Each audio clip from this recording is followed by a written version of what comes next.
Good evening and welcome to the Gin and Tonic show on Friday, the 28th of July.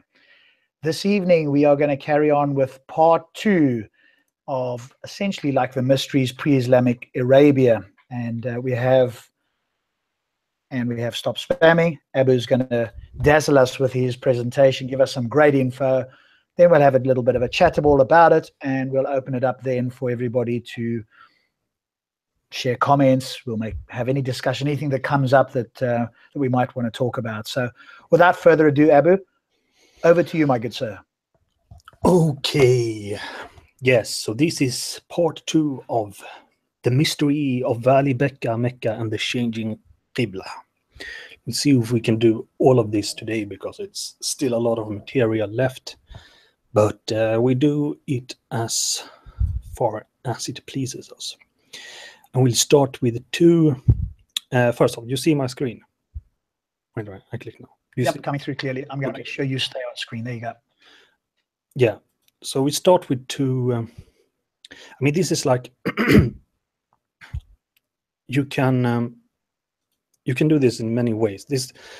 The assembly of all these evidence going to be a little bit like the assembly of the Qur'an. It's going to be a mess, but in the end we're going to try to piece it together, almost like a kind of if you read a kind of Sherlock Holmes novel, where you look at all the different evidence and then you try to combine them into something of value, something that, or we're trying to figure out the crime scene, what really happened, but in history. Okay, so God supposedly said in the Quran, or Muhammad, "And thus we have revealed to you an Arabic Qur'an, that you may warn the mother of cities." And then they have written Mecca. But the thing is this mother of cities really Mecca? Mecca is only mentioned one time in the Quran. Not going to show that now, but what it most of the time says, it says this word: "Verily, the first house of worship appointed for mankind was that at Bakkah." And here they say Mecca, full of blessings and guidance for Al-Alamin, the worlds, all the worlds, the mankind and jinn. So it's that the word Mecca is only once in the Quran. Most of the time, what it says is Bakkah or Masjid al-Haram or something like that. Good. I hope you see that. Okay. Wait a minute. Yeah. Okay. Good. So from top, now I'm going to read from Tom Holland's In the Shadow of the Sword. Given that the Prophet's earliest biographers were writing almost 2 centuries after his death, how far can we legitimately accept their presumption that 7th century Mecca was genuinely a place of great significance and wealth, the mother of cities? It's plausible enough that it might have been a center of pilgrimage for the local pagans, but that it ranked as the Dubai of its day, a prosperous and cosmopolitan trading hub brought to flourish in the depth of the desert, is most certainly not. What incentive could there possibly have been for anyone with an eye for a prophet to base himself in a barren valley many hundreds of miles from the nearest consumerist fleshpot? Even the few camel train that still plodded northward from Himyar, heading for a Roman market that had long since lost its appetite for incense, went by a road that bypassed Mecca altogether. A merchant from Alexandria might cheerfully discourse about the trading opportunities in the entrepot as far afield as India, and never even so much as allude to Mecca. On his doorstep it effectively was. In Gostes written by Muhammad's contemporaries, whether diplomats, geographers, or historians, mentions of it is noticeable by its glaring absence. Even in the Qur'an itself, the word appears just once. In the belly of Mecca, it was God who held their hands back from you. An illusion that might as well be to a valley as to a city. Otherwise, in all the vast corpus of ancient literature, there is not a single reference to Mecca, not one. Only in 741, more than 100 years after the Prophet's death, does it finally crop up on the pages of a foreign text. And even then, the author locates it in Mesopotamia between Ur and Haran. You can see Ur is this. This is where Abraham supposedly lived when his name was Abram. And Haran is there. So somewhere in between, he locates Mecca somewhere in between this area.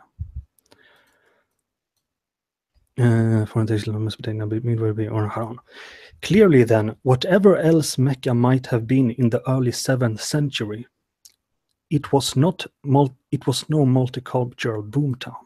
And then I skip to a later part of the book, same book. As with the reputed birthplace of the Prophet, so with the compendium of his revelations. There is not a single mention of it in the writings of the period. In the first flush of the Ishmaelite takeover, a patriarch of Antioch assumed that his new master's holy book was the Torah. Such a presumption, of course, might well reflect nothing more than a willful blindness, except that it was far from being confined to bishops. More than a century after the death of Muhammad, Muslims, as they were now starting to call themselves, might betray a very similar ignorance. Even as Christian bureaucrats tracking the peculiar beliefs of their Arab overlords began to note the existence of various frivolous tales composed by Muhammad, Muslim scholars, in their concern to identify precisely what the Prophet might have thought, was still perfectly capable of overlooking the Quran altogether. Blah, blah, blah. And then I skip later part in the book. What the Constitution of Medina does not tell us, however, now he's talking about the Constitution of Medina and how the Constitution of Medina is plausibly, or most historians think it's accurate, or it's a real historical document. What the Constitution of Medina does not tell us, however, is where the Muhajirun had originally come from, nor does it reveal precisely whom they felt called upon by God to fight. Most regrettably of all, it sheds no light on how an alien stitched together in a remote oasis might conceivably have expanded to embrace the whole of Arabia and then to take on the world. Nevertheless, its very existence would seem to suggest that the hard core of Muslim tradition may truly derive from the time of Muhammad, and have stood proof, after all, against the weathering effects of time. Conflict between the upstart Ummah and the Quraysh eventually compromise on both sides, and the agreement between them of a treaty, a brutal crushing of the new confederation of any Arab tribe bold enough to stand in its way. Such a process of state building seems at very least plausible. And if accurate, then it would imply that there may perhaps be other clues preserved in the stories told centuries later of the Prophet's career as to how and why, as if from the blue, the imperial authorities from both Syria and Iraq were overwhelmed by precisely the kind of Arab federation hitherto had always been theirs to sway.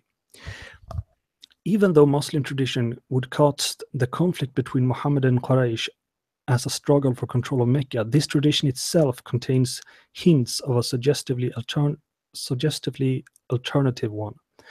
Particularly striking, for instance, is the number of leading Qurayshi dynasts who, despite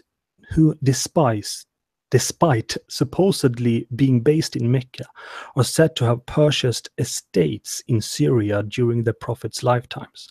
So people from the tribe of Quraysh, Muhammad's tribe, purchased estates in Syria, or the Arabic word is probably Sham, because that's the word they use. Sham is maybe more Levant, so it's the whole area of this.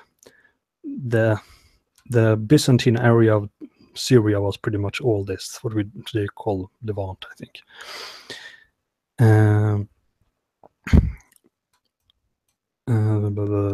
During the Prophet's lifetime, an example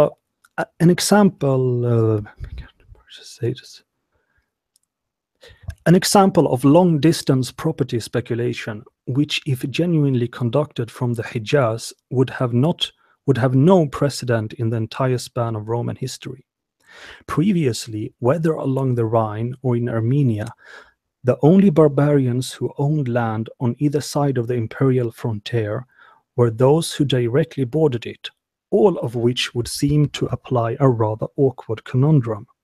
Either the Quraysh, the tribe of Muhammad, truly came from Mecca, in which case they could not have owned property in Roman territory, or else they owned property in Roman territory, in which case they are most unlikely to have come from Mecca.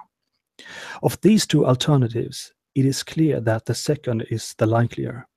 Even on the evidence of Muslim tradition itself, the obsession of the Prophet of securing the border zone south of Palestine is manifest. With a single exception of Mecca itself, all the targets of his campaigning, all the objects of his military ambitions are said to have lain in this region. The stretches of desert that the Roman Arab allies had always traditionally patrolled.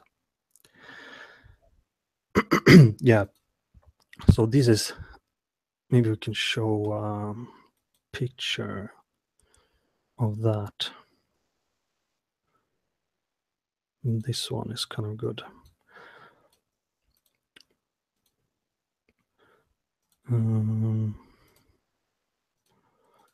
So this is a map of the Byzantine War between, or that time's Great War between Byzantine and Sassanid. And here you can see where the border of Byzantine Levant province ended. So I jump further to, make a big jump in the book. Ibn al-Zubayr, as grim and austere as ever, had very publicly refused to take the oath of allegiance to the new Amir. This is when the Umayyads has a new Amir. As a result, he, rather than any relative of Ali, had emerged as the most prominent opponent of the Umayyads. Tempers in Medina were not helped by the fact that Yazid, who I think was the new Amir, if I remember correctly, representative in the Oasis, was no other than the fabulously venal and slippery Marwan. The locals' mistrust of their new governor ran particularly deep. I'll skip a few lines until they say, by 683, so this is the Prophet allegedly died 632. By 683, they had broken down the negations between Abdullah ibn Zubayr and the Umayyads. Abdullah ibn Zubayr damned the new Amir as a usurper. As Marwan fled Medina for Syria, Yazid sent a task force in the opposite directions. And then I'll skip a few lines. The stories of what happened next grew ever more blood bolstered with telling. The city of the Prophet, i.e. Medina, it is said, was put to the sword by the Umayyads. For 3 days and 9 months on from the sack, over 1,000 babies were born. Ibn al-Zubayr, however, was not among the dead. Implacable in his piety, full of threats against the Syrians, who he claimed were transgressors of the law, he had resolved to take a stand that would truly challenge his opponents, to do their worst. Accordingly, rather than wait in Medina to confront Yazid's strike force, and we should change picture to So now we're down in Medina here. So what time frame are we at now? Now we're in the 680s. A lot of windows says okay. Syrians, to confront Yazid's strike force, he had headed for a spot that was even more redolent of holiness, the house of God, Baytullah. But the question is, where is this house of God? Muslim historians, writing more than a century after the fact, would take for granted, of course, such a sanctuary was to be identified with Mecca. But nowhere in the writings of contemporaries is this actually said. Instead, all is studied indeterminacy. He came to a certain locality in the south, where their sanctuary was, and lived there. So wrote one Christian chronicler about Abdullah ibn Zubayr. Evidently then, the precise location of the Arabs' desert shrine remained as much a puzzle to outsiders as it had ever been. Nevertheless, there were certain suggestive clues. It was noted by one bishop, for instance, that the Muhajirun of Iraq, when they bowed to pray, did so towards the west, toward the Kaaba, the primordial wellspring of their race. Why? This is a quote from the same bishop, I think. While those in Alexandria turned to the east. So this is I should show. So these guys, they are. Oops. So these guys, they are in. They are, I think, located in Kufa, and the other guys in Alexandria. So they are facing the west, and they are facing the east. Where is Mecca supposedly? Mecca is down here. So to say that they are facing, these guys are facing the west and these guys are facing the east doesn't make sense. Where are we? Towards the Kaaba, the primordial wellspring of the race, while those in Alexandria turned to the east. Muslim tradition too rather staringly recorded something rather similar. The founder of the first mosque in Kufa, as I showed, you can see the Kufa there. Yeah. The founder of the first mosque in Kufa, so it was said, had fired an arrow to determine the Qiblah, the direction of prayer, and it had landed not to the south of the mosque in a line with Mecca, but somewhere to its west. So then you can see they are in Kufa firing an arrow someone's to its west. So they should, here is Medina and here is Mecca down to the south. So they're firing it to the west. Where could it be?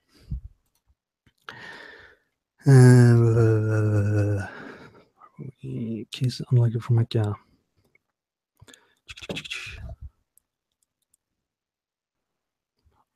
I lost myself here. So did he just fire it to the west just randomly, or was he firing it towards the west to a particular place? To show the Qiblah. Right. Okay. But yeah, I understand that. But shooting the arrow, was it a random? I'll just shoot in the westerly direction, or was he aiming at something specifically? Is that what? No, he was up in the air. He was firing to the founder of the first mosque in Kufa, so it was said, had fired an arrow to determine the Qiblah, the direction of prayer, and it had landed not to the south of the mosque, but in a line with Mecca, but somewhere to its west. So although no contrary tells us exactly where Ibn al-Zubayr took refuge, the weight of evidence would suggest a location to the north of Hijaz. Hijaz is like, or even that, what Hijaz is kind of, Hijaz today is the region of Mecca and Medina here. So, but that's a longer story. We don't have to go into that. Oh, I thought the Hijaz was just the area east of Mecca. I mean, today the they say Hijaz, this area. But we can go into if that is really the Hijaz, but we don't have to go into that. It becomes too deep. People will get confused.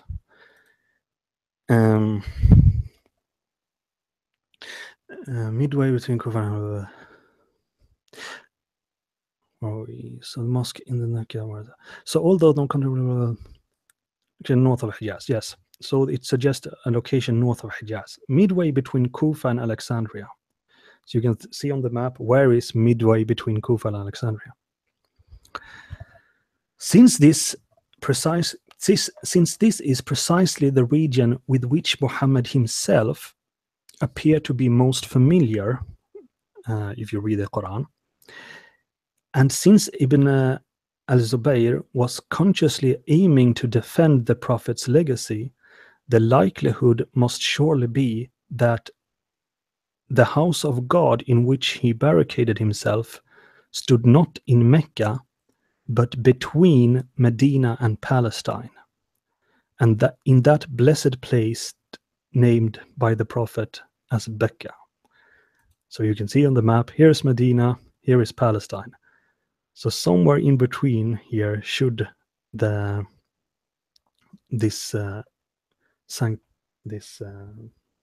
Bakkah be.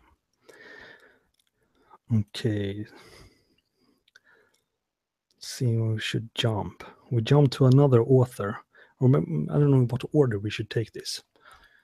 Maybe in date order? Or are you talking about a specific event that you want to jump between authors? No, I have so many descriptions here.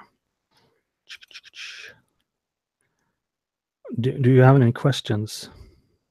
Yeah, it's the same one that was in the chat. So who decided to, what was the decision made, or what, when he shot the arrow, how did he make that determination which direction to shoot? Was it general direction, or was it specifically aimed at some place when he shot the arrow? I mean, he, as I understand it, he shot it in the direction of the Qiblah to show what the direction was. Okay, right.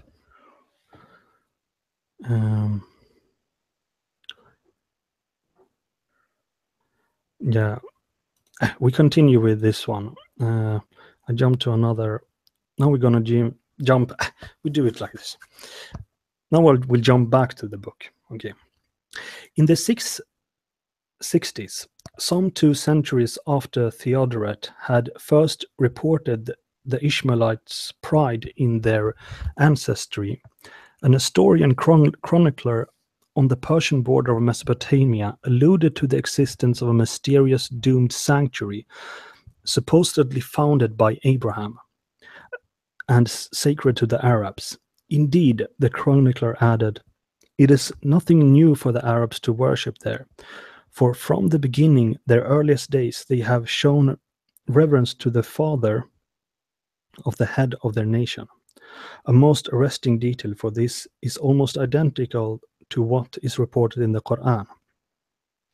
There, in the passage on the house of Bakkah, the Prophet identified the man who founded it as having been none other than Abraham himself. Is it possible then that the sanctuary praised in the Qur'an as primal, the blessed place, was the same identical one known as far afield as Persia as the Dome of Abraham? Maybe I should show just what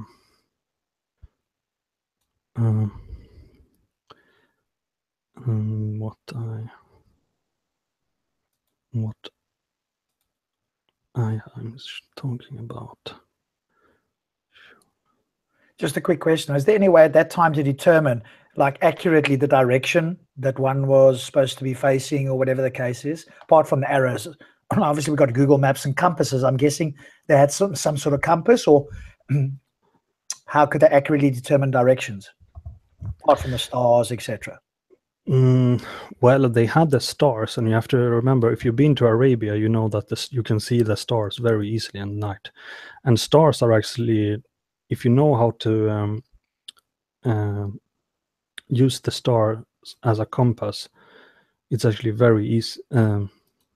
Like they could determine it pretty exactly, probably. I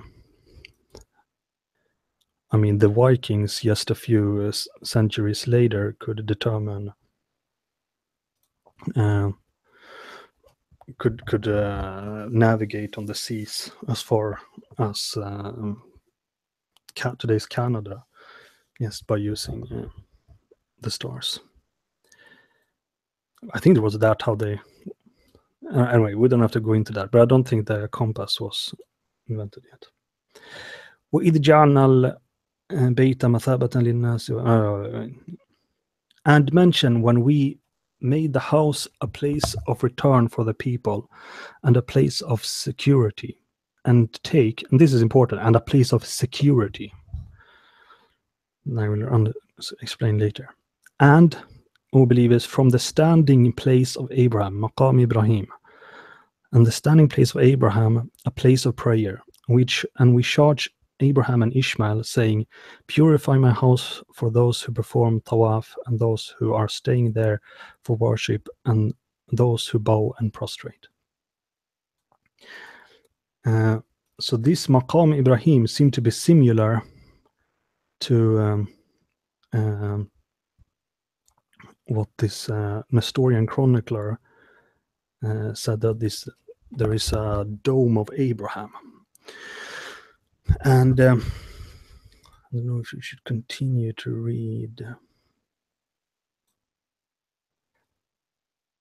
But the thing is, that one will come to later. If you look at today,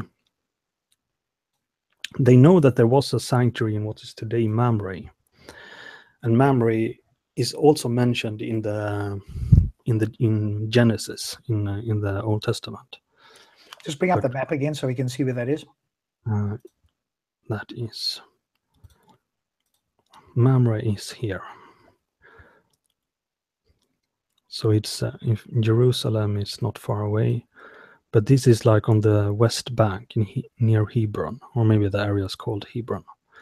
This is one of the places that I find suspect, one of the suspected places.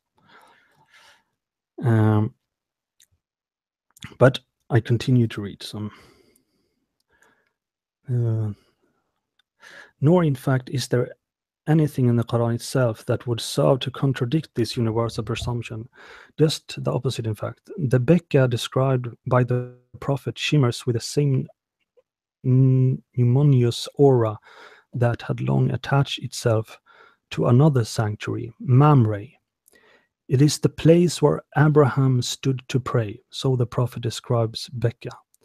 But is it really describing Bakkah? Of what then can this conceivably be an echo, if not the maqam, or certainly the Maqam Ibrahim? Certainly between the Hebrew word for place and its Arabic equivalent, there was a manifest resonance. Not surprisingly, because it's the same language family. As if you listen to my discussions with Jews for Jesus, Jews for Jesus, you hear that there's a lot of similarities between Hebrew and Arabic.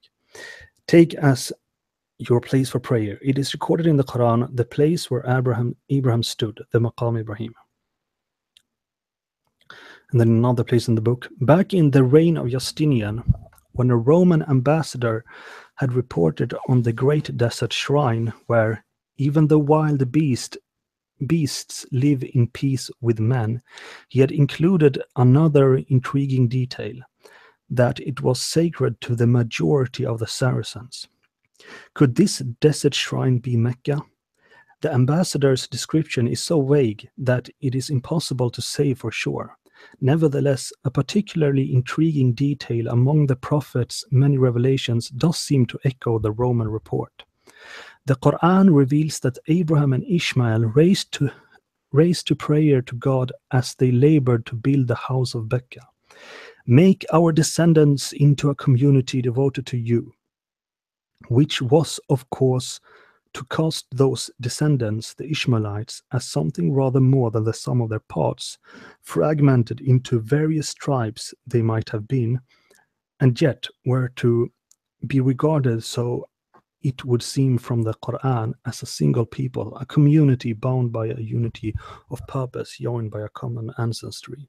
What would they therefore share if not a good sanctioned partnership, a shirkat? And then it started to talk about Quraysh, and that's another clue in this whole story. And in the so like, what does this word Quraysh mean? No one really know what Quraysh means. It's a weird word in Arabic. Some scholars think it has something to do with sharks or something, but it's a weird word. So Tom Holland says, Qarisha in Syriac means shirkat, or like in Syriac, which is a close, was the lingua franca in a big part of this area, closely related to Arabic. Qarisha means shirkat, meaning Quraysh could shirka. It's like in sharika, meaning company. So it means you're sharing something. You have a shirka. It's the same word as shirk. You're joining partners with, so confederation, maybe you can say. Quraysh, could there be those tribes that were brought together in a common partnership as a federation to the new Rome? Meaning, could Quraysh be those tribes who was brought together in a common partnership, a federation to the new Rome? Like they were brought there in a shirka to work for the Romans. It sounds plausible. I just want to see if there was any more. There's one thing about, before I leave Mamre, that I want to read. I think that's the last of these ones. Yes, this one. That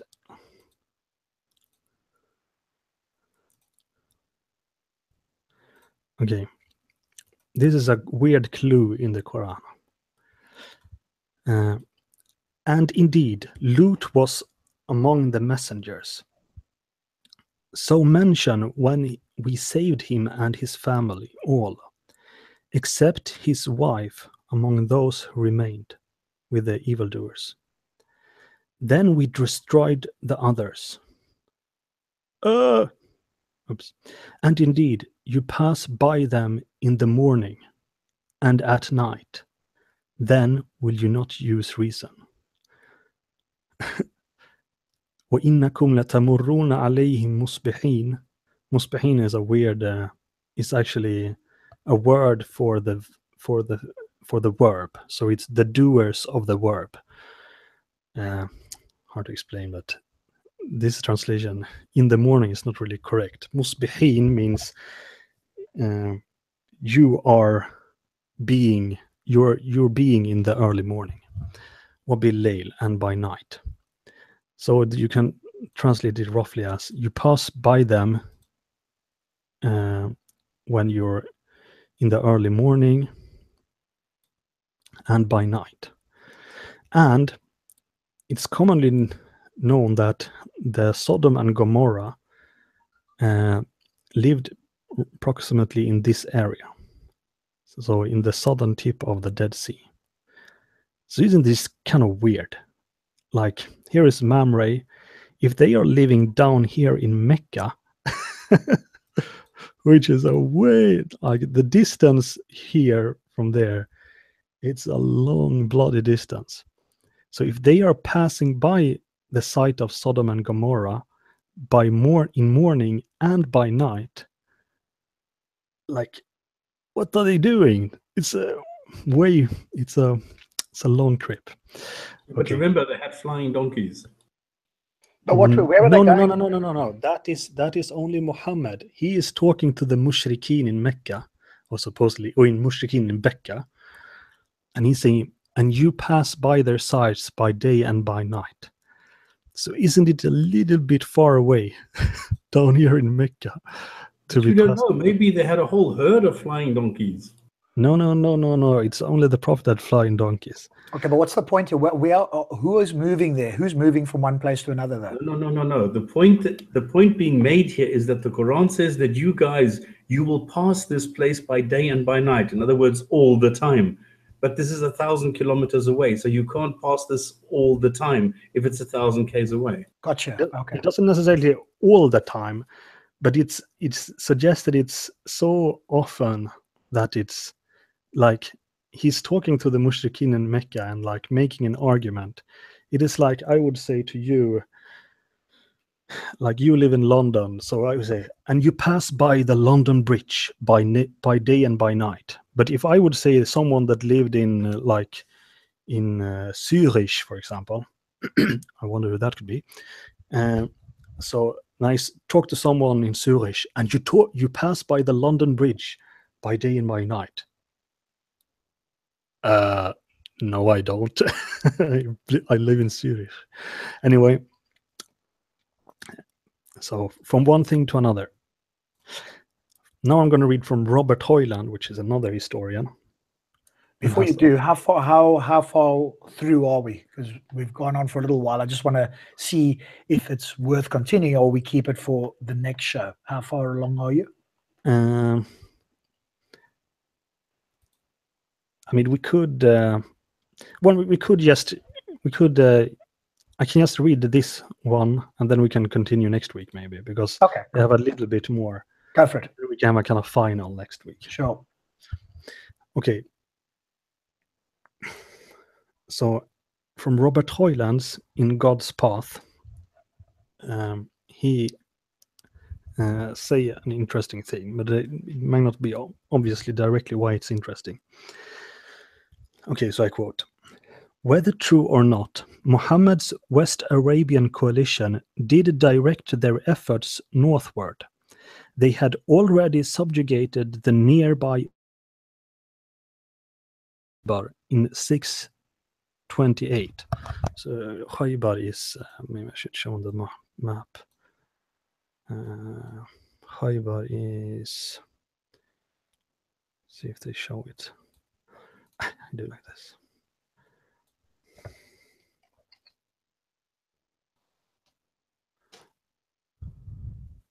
There is Khaybar. And Fadak is just in the area. It's very clear, close to Khaybar. Whether true or not, Muhammad's West Arabian coalition did direct their efforts northward. They had already subjugated the nearby oases, Fadak and Khaybar, in 628. But now they went much further to the north, challenging the Byzantine Empire directly. When Muhammad led this expedition to the north in 630, delegations were sent to other parts of Arabia inviting them to join forces with Muhammad. Medieval Muslim authors, in part wishing to play up the achievement of their prophets and in part striving to systematize their source material, claimed that these delegations succeeded, whether by diplomatic or military means, in winning all of the Arabian Peninsula to Muhammad's rule. By the time of his death in June 632, but that subsequently many of its tribes apostatized and ceased and had to be coerced to return to the fold by Muhammad's successor Abu Bakr. This rebellion by the Arabian tribes, Arabic Ridda, required at least a year, 632 to 633, to quash. They say, and only then could the conquests, Arabic Futuh, commence in the 12th year in Muhammad's community, 633 to 634.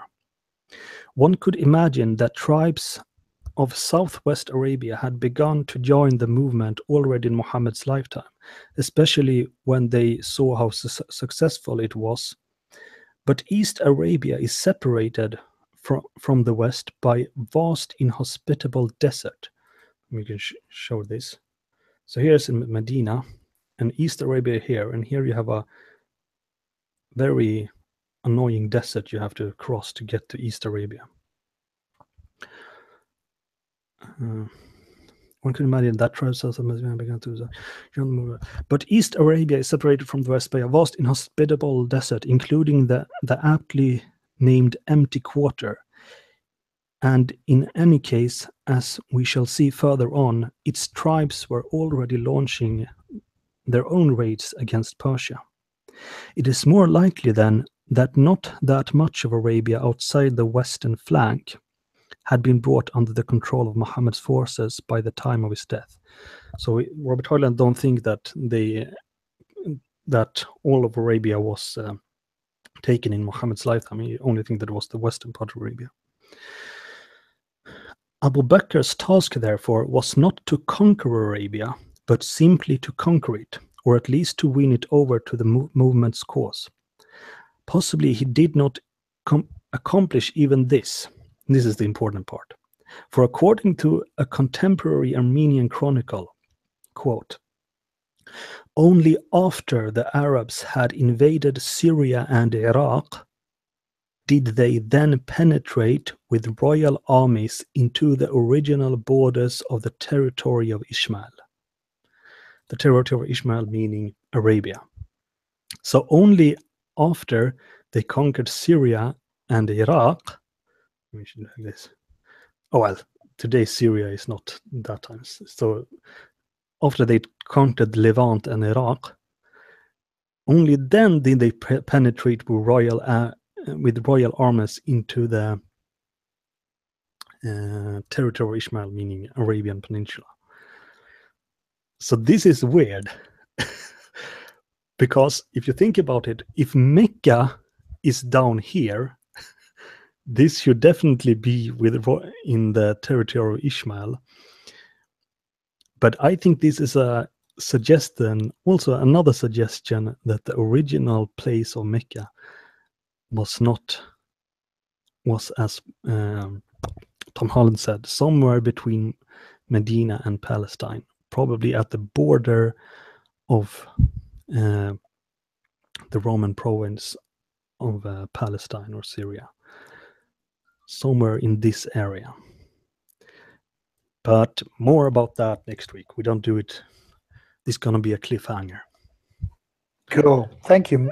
Thank you very much. I was going to ask you if it's Petra, because obviously there's some books by J. Smith and some other supposed scholars, I don't know if they are or not, pointing to Petra, but you can tell us more about we're going to continue the Sherlock Holmes novel and examine the evidence, and then we're going to examine the different candidates and speculate what is the most likely place. Yep, this is exactly what other researchers have found. This is exactly what Kling and I came to. This is exactly the same finding.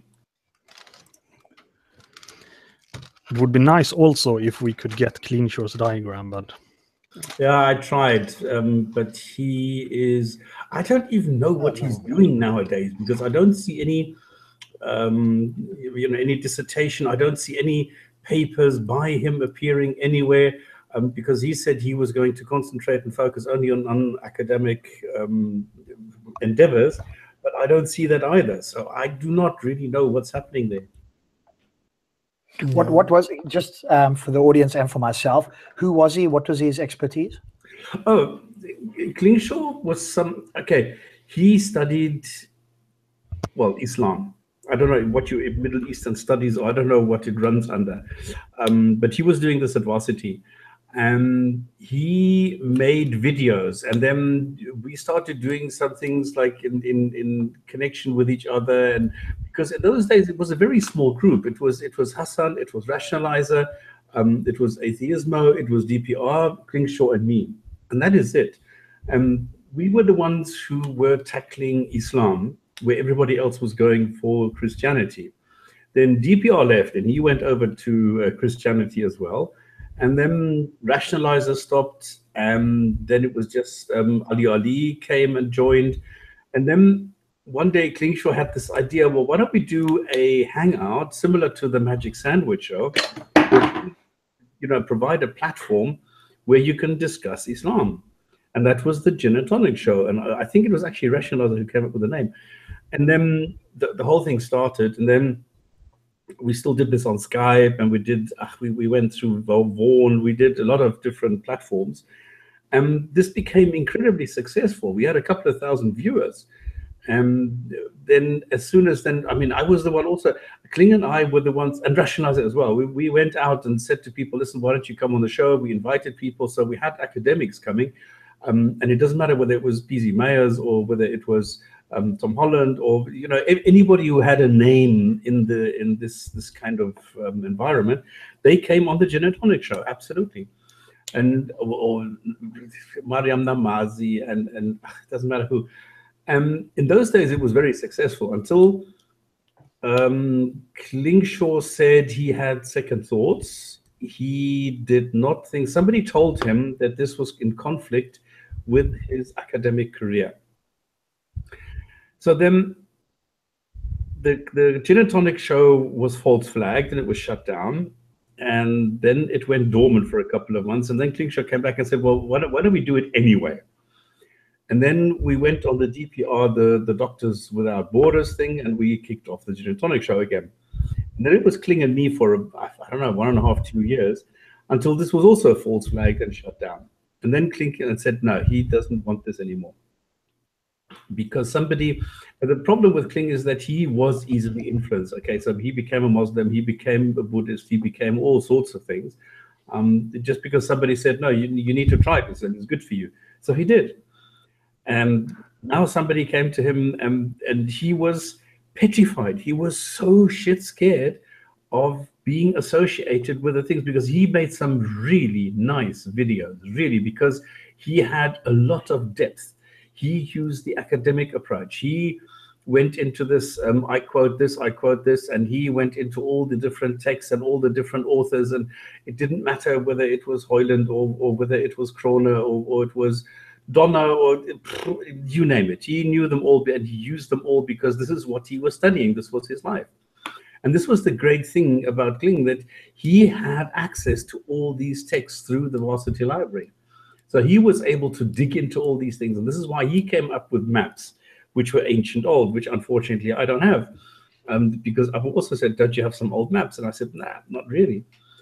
And by the way, Abu, I like the maps that you came up with. I don't know where you found them, but they're excellent. Anyway, so this was a nice thing of working together with Kling.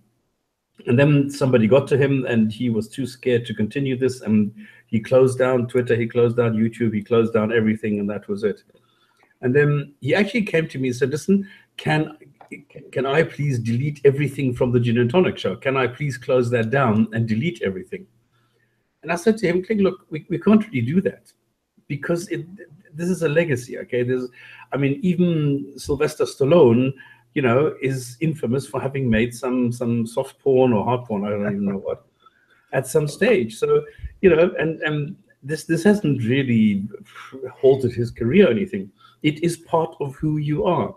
Yes, you started as somebody who took things a little bit lighter as well, who made these videos, who reviewed things on a more colloquial basis without really going deep down only into academia and only making this subscript here and it's part of who you are. It's part of your development. But so you can't really go and tell everybody now to delete your past. That's not possible. And that's where we left it. And he says, okay.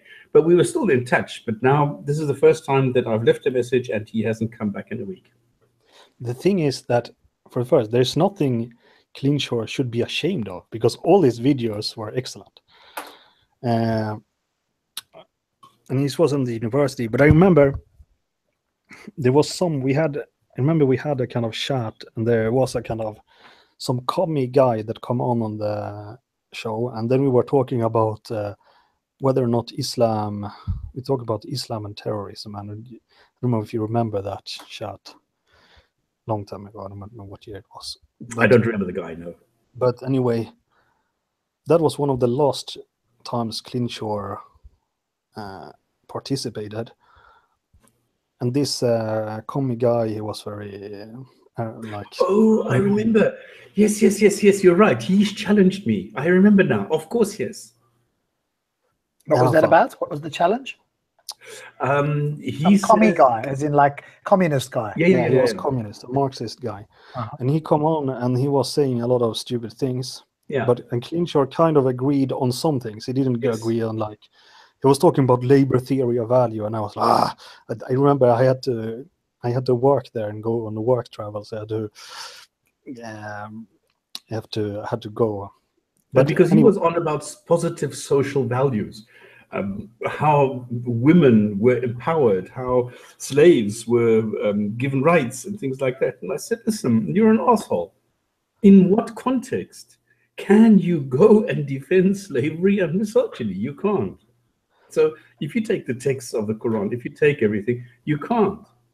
You know, you can't go and whitewash this in any which way. There is only one thing that you can do with this, and that is condemn it.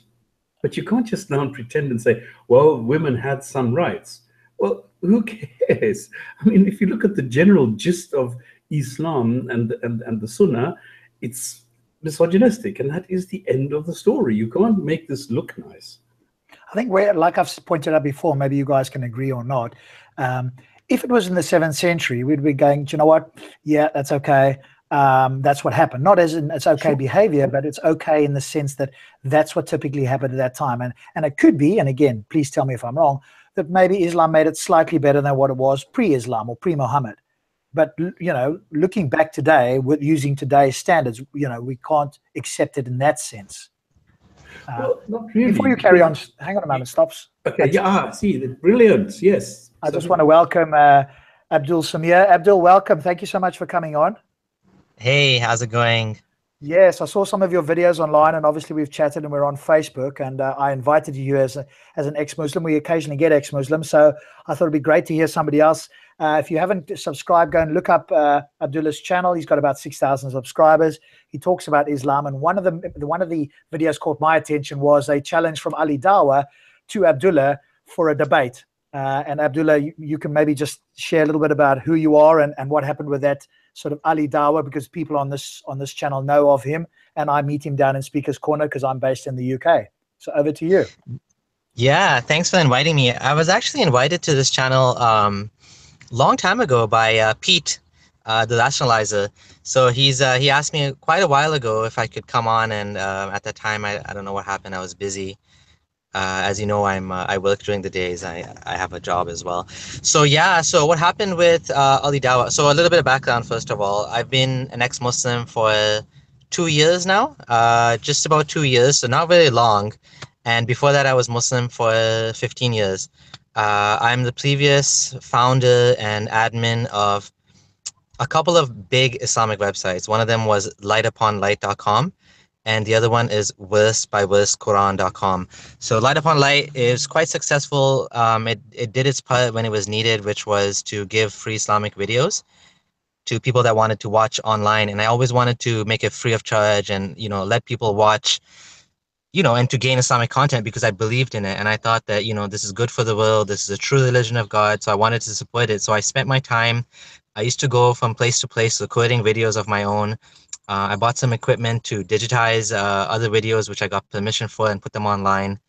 And to this day, there's still videos, you know, there's still people that come to me and say, I actually benefited, meaning I became more religious, like including at my office, I met a guy that was like, wow, you're not Muslim, but I actually became religious because of you. So, you know, kind of unfortunate now that I had an impact in that sense because I don't believe in it anymore. But yeah, over 4 million downloads over the last, I don't know how many years since I started it. I think it was I created it sometime in 2001, 2002, something like that. And then the second big project I had was verse-by-verse Quran. You know, when YouTube came about, people started using YouTube. There wasn't much need for Islamic videos online anymore. I didn't really, you know, maintain a website, but I did find there was a gap where, you know, people that wanted to make Quran apps, it was lacking, that there wasn't the, you know, the files weren't there that people needed. So again, because of me, many of the Islamic websites out there, including, you know, the big Quran websites like Quran.com, Tanzil, and, you know, a bunch of apps on iPhone and Android, they use those files from verse-by-verse Quran. So those are some of the Islamic projects I was involved in. I wasn't a scholar. I was just like a religious Muslim, but I believed in it. So I spent, you know, my energy to promote it because I thought it was something good for the world. Of course, now I don't think it's good for the world. So anyways, fast forward 2 years later, I've started to speak about why I left Islam, because I don't want other people to make the same mistake that I made, which was not being critical enough. When I come from a Muslim family. My dad is Ismaili, which is basically a sect of Islam, but a lot of people don't consider them Muslims because they're really modern and it's really different. It's almost like a different religion. So I converted from Ismailism to mainstream Sunni Islam, which is what the majority of Muslims follow, following the Quran, whereas Ismailis don't quite really go by the Quran. So when I converted, I was like, like I said, I became all religious and I wanted to invest all this effort into it. But when I found out, because I wasn't critical enough, I didn't want other people to fall for the same lame arguments that I fell for. Things that kind of increased my faith, things like, the Quran has scientific miracles and, the stuff that was popular in the 90s. That stuff actually appealed to me and actually influenced me and, made me feel like Islam is true. And, I need to be on God's good side. I mean, this is God's book. You want to be on his good side. You don't want to be on the wrong side of that God, because that God is going to burn your ass, going to fry your ass if you go against him. And it's true, right? So like, you got to accept it, right? It's true. So, and I actually believed my whole life. I mean, from the time I converted, before that, I wasn't religious. I believed that the Quran has no mistakes in it. It has no errors in it. It has no contradictions in it. Everything in the Quran is the word of God. So I was like, following it until, it all came crashing down when I started to become critical. Think of it, I was becoming more scientifically literate. I didn't have a background in science. And that's another thing you'll find is people who don't have a background in science, they fall for this stuff, right? They just don't really understand the way the world works, and they read these things and they fall for very shallow, arguments for Islam, very shallow ways of promoting it. And I was one of those people that fell for it. So I didn't want anyone else to fall for it. So, I started to speak about what I now believe, which is there is no God. And even if there is a God, it's not, it's not Allah. Allah is an invention of Muhammad. So when this happened, at some point I ran into Ali Dawa.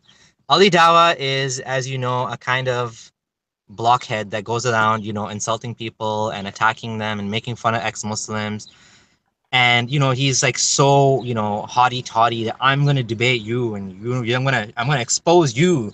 You're a fake ex-Muslim, you fake ex-Muslim, And so I'm like, yeah, I don't really want to debate, I'm not interested in that. That's not my thing. I already made my arguments on my blog.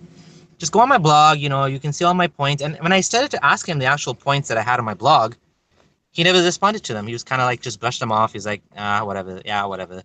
But he kept pushing me for the debate. So what he wanted to do and what he thought he was going to do was he thought, yeah, I'm not going to respond to this guy's points because this guy's just going to go back and forth.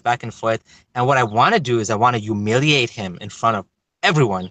And I want to show everybody that this guy knows nothing. He's just a fake ex-Muslim. So, he kept pushing me. And at first he pushed me. He said, I'm going to send you tickets. We'll send you tickets. We'll pay for the tickets. You calm down and we'll host you and we'll have a talk, right? Then I'm like, well, not really interested in coming to UK right now. And, why do we need to do that? That's why we have the internet. And he's like, okay. Then let's just have, a dialogue online. And first it was let's have a private discussion with the scholars. And of course, you know what? I've learned the hard way. You never trust people like that say they want to have private conversations, because their private conversations means, put the record button on and then upload it after the parts that they like. So it's you want to have you want to have a private conversation. So I said, okay, let's just do it publicly. Eventually, he kept pushing me and said, I'm going to expose you. You're a coward. You're fake. I'm going to expose you for what you are. And then he's like, I'm like, okay, you know what? Hell with it. You want to have a debate? Freak, let's have a debate. You know what? You've pushed me so much and I didn't want to do it, but I wasn't confident and, I didn't feel like doing it. And I'm like, but finally I was like, okay, fine, let's do this thing. And then next thing you know, I'm like, okay, well, when do you want to do it? Give me a date, right? And then all of a sudden out of the blue is you just want to become famous. I'm not going to debate you. And guess what? I'm going to block you too. So that was the end of it. It was what? After you made such a big, show of this, now you don't want to debate me? What was that about? So yeah, that's what happened. Goodness, yeah. And I know, Ali, and some of your characterization is definitely true. You know, and there's videos of me having a chat to him in Speaker's Corner. But I'll go down and I will ask him on camera, face to face, if he's prepared to do a hangout with you, if you still want to. Obviously, if you don't want to waste your time, and I can understand that, we don't need to. But I would host like a hangout like this. He and you are on, and I'll moderate it, and everybody can watch it live. Because he's barely a student, and of course he's got these other guys that come down who have supposedly learned more about Islam. So he's always going off to his teachers, who include Hamza Tortoise and others who you're probably quite familiar with. So those are his teachers. But he's very loud and very brash in Speaker's Corner, and he comes with very simplistic arguments. Now, to ignorant people, they sound eminently reasonable. But like you say, as soon as you start, and you said two wonderful things. Number one, you said you started to think critically and analyze things critically, and you said, I had a science background. Now, those two things are the antidote to Islam or theology in general, which is obviously what you've done so well. And so anything like that, I've got an hour and 20 video with an expert in cosmology talking to Ali Dawa and his buddy. And I've listened back to it and I've edited it. And if you just listen to it, it's an education for those of us who want to understand a little bit more about the universe or whatever it is. They had no idea, and the objections that were brought out by his colleague, who supposedly knows more than him, had nothing to do with cosmology. So I think it's willful ignorance, in a sense that I don't want to learn too much because it might shake my faith. Yep. Yeah, I think that's what it is. And yeah, if you wanna ask him for that discussion, like the challenge or whatever you want to call it is still open. The invitation for dialogue is still there. Like, it doesn't have to even be a debate. You just have a discussion. We can be like, hey man, why don't you believe in Islam? I'll be like, yeah, I don't believe because of this. And I'll be like, you tell me why you believe, and I'll tell you why I disagree. And let's just have a conversation. May the best man win. It's like that. Where does that come from? Where the best man, may the best man win. If you can't even have a discussion, like, what I'm saying, if you can't even sit down together and talk about it, like, it's like you've lost by default. It's just like, well, you love to go, and I've noticed that these these da'is, these proselytizers, they're very happy to go on the street and to discuss with random people that haven't studied these things. And like, even if they're atheists, it doesn't mean all atheists have studied like cosmology and science and history and philosophy, and some of these people, they haven't thought about these things before, right? So like, when it comes to like a stranger that doesn't know anything, they're like very happy to discuss with them and make a big video saying, look, I refuted this atheist and this and that. But when it comes to someone that's like spent a little bit of time, now we're talking 2 years. I mean, like, seriously, like, I'm a nobody. Like, why is he so scared of me? Like, what I'm saying? It's not like I've been atheist my whole life and I'm in deep, sunken in this disbelief, and I've like studied, philosophy to death. I don't even know philosophy. I'm just like a normal guy. I have a normal job. I was a religious guy, and now I'm not a religious guy, and I have a few points to make, and that's it. Like, I'm saying, there's nothing to be scared of. What I'm saying? Like, what's to be scared of from a simple guy like me? But apparently, even a little bit of knowledge now is scary. The guy that knows a little bit, let's just stay away from this guy. And unfortunately, my reputation is kind of preceding me, and nobody wants to have a discussion anymore, which is, to me, it's sad. Like, but if you can organize that, I would love that. I would be so happy if you can find a Muslim, a theist, whoever it is, just to have a conversation, not to make the guy look dumb. You know what I mean? Like, just let's just have a conversation, and let's bring your points and I'll bring my points, and we that way we can see the mutual benefits and the strengths and weaknesses of both arguments. It's that simple. Like, what I'm saying? Maybe you're right. Maybe there is a God. Maybe Allah is the God of all of the creation. But maybe not make it debate or whatever. Just make it an exchange of ideas, yes. And that is it, to keep it simple. Because obviously people are frightened of you. Because anybody who knows Islam obviously is a threat. Because they cannot come with their bullshit arguments. They cannot come and say, well, it says there that you if you kill a person, you've killed the whole world. Because obviously you will laugh at them. So they can't do this. Yeah. Yeah, I agree. And I agree with you. So when I go down to Speaker's Corner, my intention is not to make somebody look foolish. I'm like yourself. I'm not well educated in any sense, but I am a critical thinker like yourself.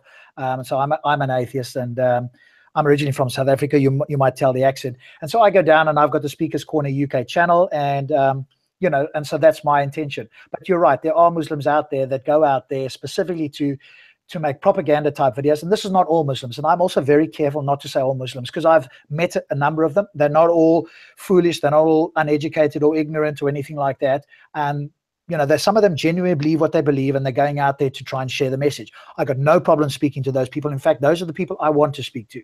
But there are people who are willfully ignorant or dishonest or disingenuous, and there's some videos on the channels where I've had those interactions as well. And so you're absolutely right. I would say to Ali, hey, Ali, do you want to come on and have a discussion? This isn't a debate. This isn't like 10 minutes each way. You rebut. I let the two of you have a conversation, unless somebody's just interrupting the other guy nonstop.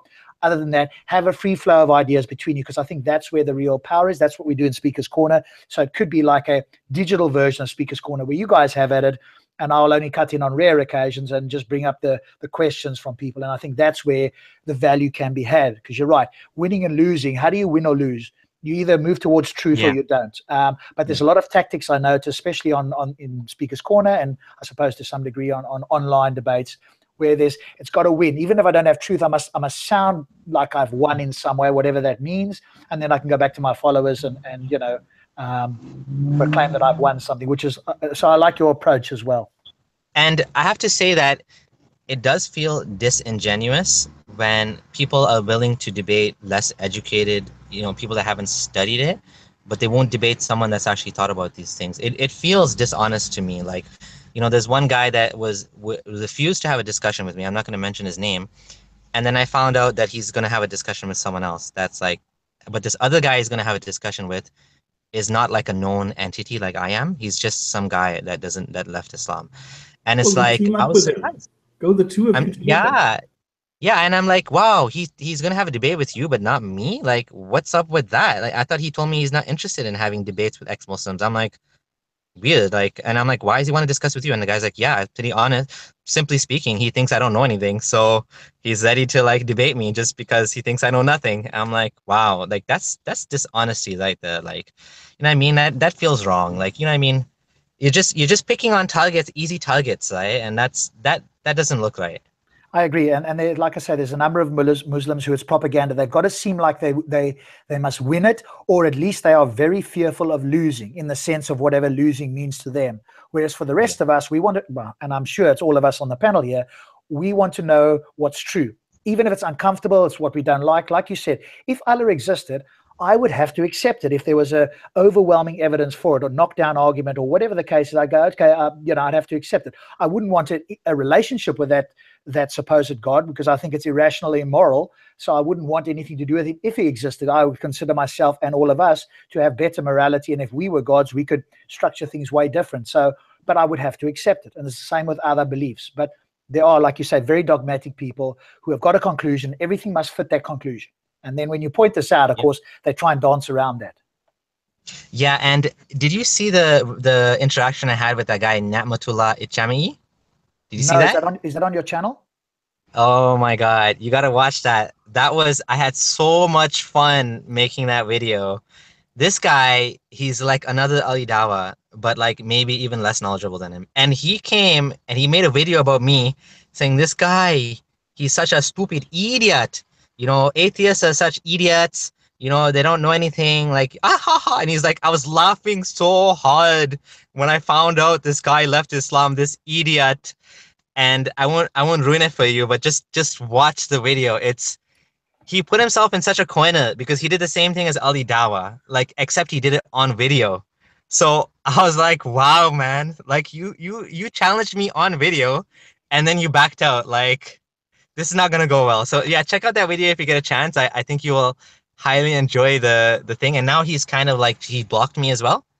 So he blocked me, and he blocks anyone that tells him, by the way, you got made, you look bad now. He just blocks anyone and deletes the comment. So he knows he's lost. And the funny thing is, he decided to take the same approach of Ali Dawa, that I don't want to make you famous, because he saw my post about Ali Dawa, right?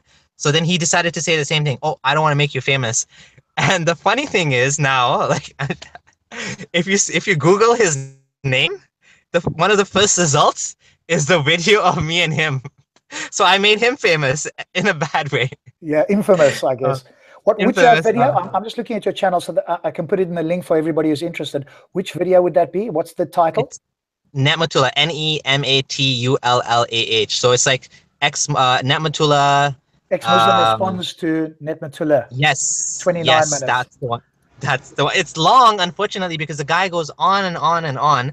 But like literally, it's the first 10 minutes that's like the most fun. And then after that, I decided to just go into his points one by one. If in case anyone really wants to kill, he goes on about, you know, we can't see oxygen and we can't see electricity, but we still believe in them. You know, kind of like very, very rudimentary creationist arguments. But I responded to him just for the sake of responding, because I didn't want to just make it look like I'm just responding to his debate thing, but I wanted to actually respond to his point. So you don't like, people don't have to watch the whole video. It's there for whoever cares, but it's really the first 10 minutes where he goes back and forth with me, which is the most interesting. But that's the one where you're responding to him, and it's like two pictures, you on the right and him on the left. Yep. Yes, that's the one. That's the one. Yeah, got it. Fantastic. I know you're still working and on a break, so I don't want to take up too much. Yeah. Quick question for you, one last one before you go, and hopefully you join us again in future. What was the biggest reason that made a change for you? So you obviously became an ex-Muslim. Was it a number of things over a period of time? Was there like one thing that you went, no, like some other ex-Muslims have gone, no, slavery and Muhammad had slaves, that for me is a deal breaker, I'm out. So what was it for you? So the first thing that happened was 3 years ago, there was a guy that posted something on Facebook where he's like, I almost became Muslim. And then I found out that the stories in the Quran, they were copied from Jewish myths. And I'm like, right away, dawah man, like not dawah man, but like dawah guy that wants to help this guy to become Muslim because he almost became Muslim. I said, no. But you know, the stories in the Quran, they're actually true stories, even if they're copied from Jewish myths. Actually, those Jewish myths are true myths. And he's like, no, I'm not talking about like revealed religion. I'm talking about like Talmud, like stories of rabbis, like, you know what I mean? Like they made them up. Like those type of stories that ended up in the Quran, right? And I'm like, what? Like, are you serious, man? So I started to look into it. This is 3 years ago. And eventually I started having doubts at this point. But then I blocked it from my mind. I'm like, you know, I talked to my wife and she was Muslim and she's still Muslim. And she's like, no, you shouldn't have doubts about these things. Just let it go. You know, Islam is beautiful, whatever. So I'm like, okay, fine. So I let it go. I just put it in the back of my mind. I just zipped it up and, you know, threw away the key. I'm like, yeah, forget it. I'm not going to think about these things. Then 1 year after that, it all came flooding back to me in Ramadan when I was sitting in the masjid, in the mosque, and the imam was going on about, you know, the sky is held up without any pillars, and you know, scientists think they're so smart and they say this is wrong and this and that. And I'm like, oh crap! And it all came back on me. I'm like, this is, you know, it's troubling me, right? It was a mental, it was what do you call it? Like a mental disconnect where what I'm seeing in the world and what the Quran is saying is not in agreement.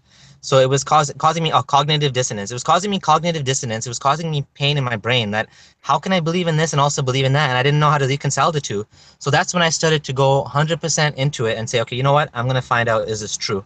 And it started off with the science in the Quran, and not science in the Quran as in the Quran teaches us science, that, you know, the Quran says, you know, molecular physiology or molecular biology is like this, and water is H2O. Not like that, but just the way the Quran describes, you know, the heavens and the earth being joined, and the Quran describes how the sky is being held up, and the Quran describes how a piece of the sky, you know, falling down. Like, you know, it makes these funny comments that don't make any sense to someone living in today's world. And you know, little by little, I started to see that everything in the Quran, you know, reflected the understanding of the people at that time. And then one by one, I started to look into each of the miracle claims I believed in: the embryology, the miracle of Pharaoh's body being discovered, the stories of Jesus, like everything, one after another. I'm like, it was falling down, it was like a dominoes, right? And so the morality issues, slavery in the Quran, I just accepted that God's religion, he can say whatever he wants, no matter how immoral it sounds to me. I just accepted it. So that wasn't an issue for me. The issue was the cognitive dissonance that was caused by the Quran describing the world in a way that makes absolutely no sense. So that's what started it, and that's what made the whole house of cards topple in my case. Brilliant. Okay. You have time for one last question? Sure, please. Let's do it. Yeah. One thing I have, would you say that the chances of somebody going into this cognitive dissonance are higher the more they learn and the more deeper they go into Islam and into the Quran? What I'm asking is, normally, like Ali Dawa and those people, they don't really know the Quran. They pick a couple of things and that's what they go on about, but they don't really know the contents of the Quran. Would you say that the deeper you go, because there's a guy, Islam converted or something, converted to Islam. Yeah, Abu Ismail.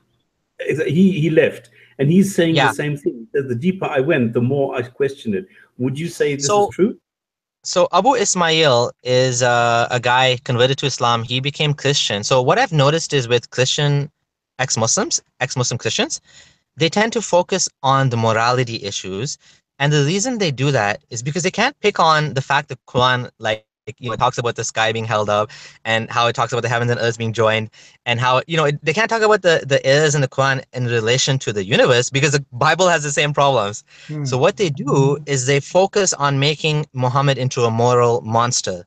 Now, of course, there are a lot of terrible, terrible things he did, but that's pretty much all they talk about, because they can't talk about the other things because their religion has the same problems. And if they do, well, they just look like fools, because, like, how can you pick on those things in the Quran and ignore the same things in the Bible? So converted to Islam, Abu Ismail, yeah, that's his focus. And your question is kind of a tough one. I really don't know. I think it's something that's totally different from, like, it's a different attribute altogether. Maybe it's, you know, bravery. Maybe it's courage to reconsider your opinion. Maybe it's, you know, the way you think, you know what I mean? Like, because at the end of the day, you could be as literate in science as being one of the advisors to the president, and you don't believe in climate change. You know what I'm saying? Because it goes against your holy books kind of claims or whatever, right?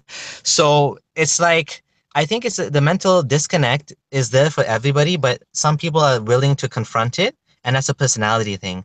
And I think some people are just not willing to confront and not to face their fears, and they'll just keep it in the back of their mind because they're scared of what will happen if they just let go, right? You know what I mean? Like, and I mentioned this in one of my last, you know, live talk, that Jordan Peterson, and, you know, he goes on about, you know, this nihilism, this fear of nihilism, and this fear of, like, morality going to hell and people just going crazy.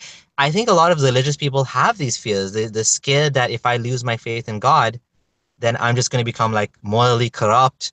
And it's not true. It's not true at all. But I think this is a fear that's in people's minds. Maybe.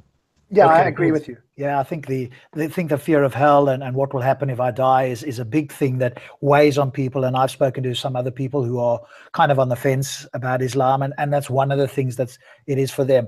Very few people come along and say the reason I believe is because there's overwhelming evidence that Allah exists through the Quran. It's not that. It's normally something else. Now, they've learned the arguments, but that's not the real, you know, emotional or the real attachment. Yeah. Yeah, and I think that's a good point, because if someone like me comes along and they truly believe, truly believe, and then someone shows them and they have the mental courage to reconsider their position, that will become an ex-Muslim, right? Like, right there. So you have people that they do think it's true, but they're not willing to reconsider the opinion because maybe there's some, you know, other personal reasons in their life. Like, I always think of Yasir Qadhi, that this guy is on his way to becoming agnostic, but he would have to be the last person to become agnostic, because everything in his life would become destroyed completely, you know, ruin his life if he left Islam, right? So I think some people have those, you know, the life situation doesn't allow it, so they don't even want to think about it. Yeah, quite probably. Abdullah, thank you so much for coming on. I mean, you could stay on for another hour, I know, but you've got to shoot off and go back to work. Yes, I gotta go. So again, we'll be on and we'll be in contact on Facebook. I'd love to have you back for a longer time. So much appreciated. There's so much we can talk about. Thank you so much. Hope to see you again. Maybe next week, same bad time, same bad channel. I'll try my best. Great stuff. Thank you so much. Thank you very much. Take care, Rob. Thanks, guys. Cheers. Bye. Bye. Yeah, I recognized myself in his story there. Like, which part? When he called about cognitive dissonance, like how you see all these things, like you really struggle with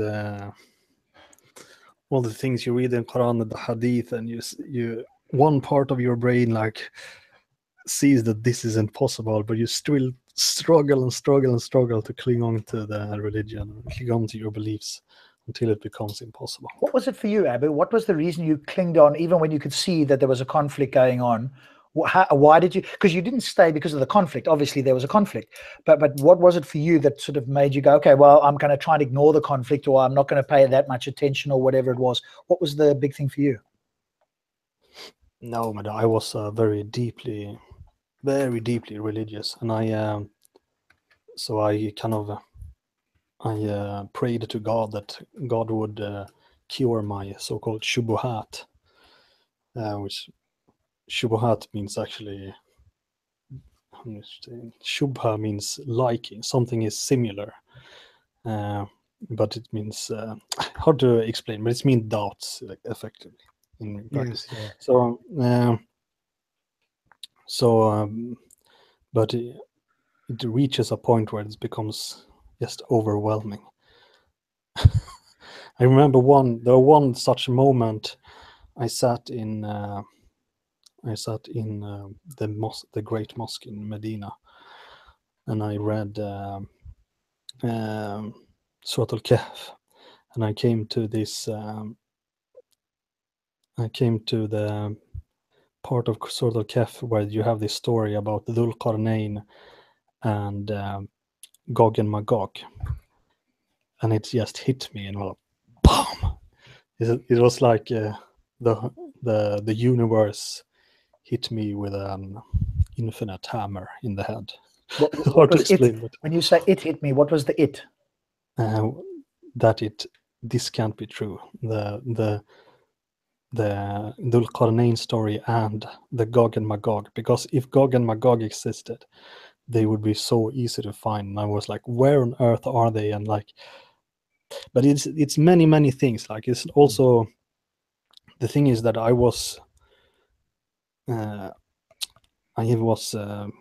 had a good education when I was a kid, so I was an atheist when I was a kid, so I knew a lot about evolutionary theory and biology and all kind of sciencey things, and I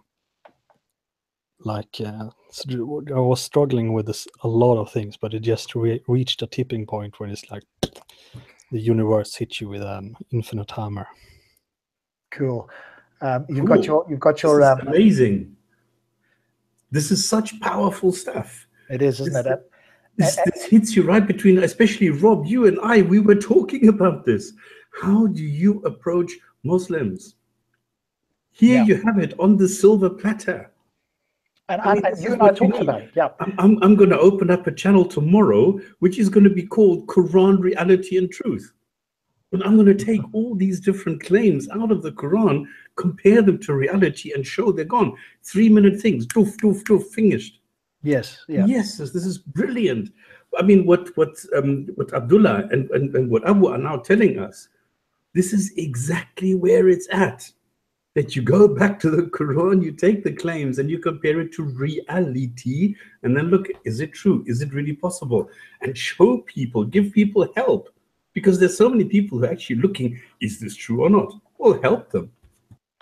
Yes, and what's interesting is that Abu and Abdullah had slightly different, reasons. They were kind of under the same broad umbrella, as in like there was a contradiction that they felt wasn't there, but different when you drill down a little bit. So it could be for some people, they leave it for morality, as the other fella did. It could be, as Abdullah did, they leave it for the scientific claims. And I've always said that, Bukol and who's the other? Buquet, sorry, and what's the other one? Moore. They've done more damage for Islam than people can possibly know. But people don't know this.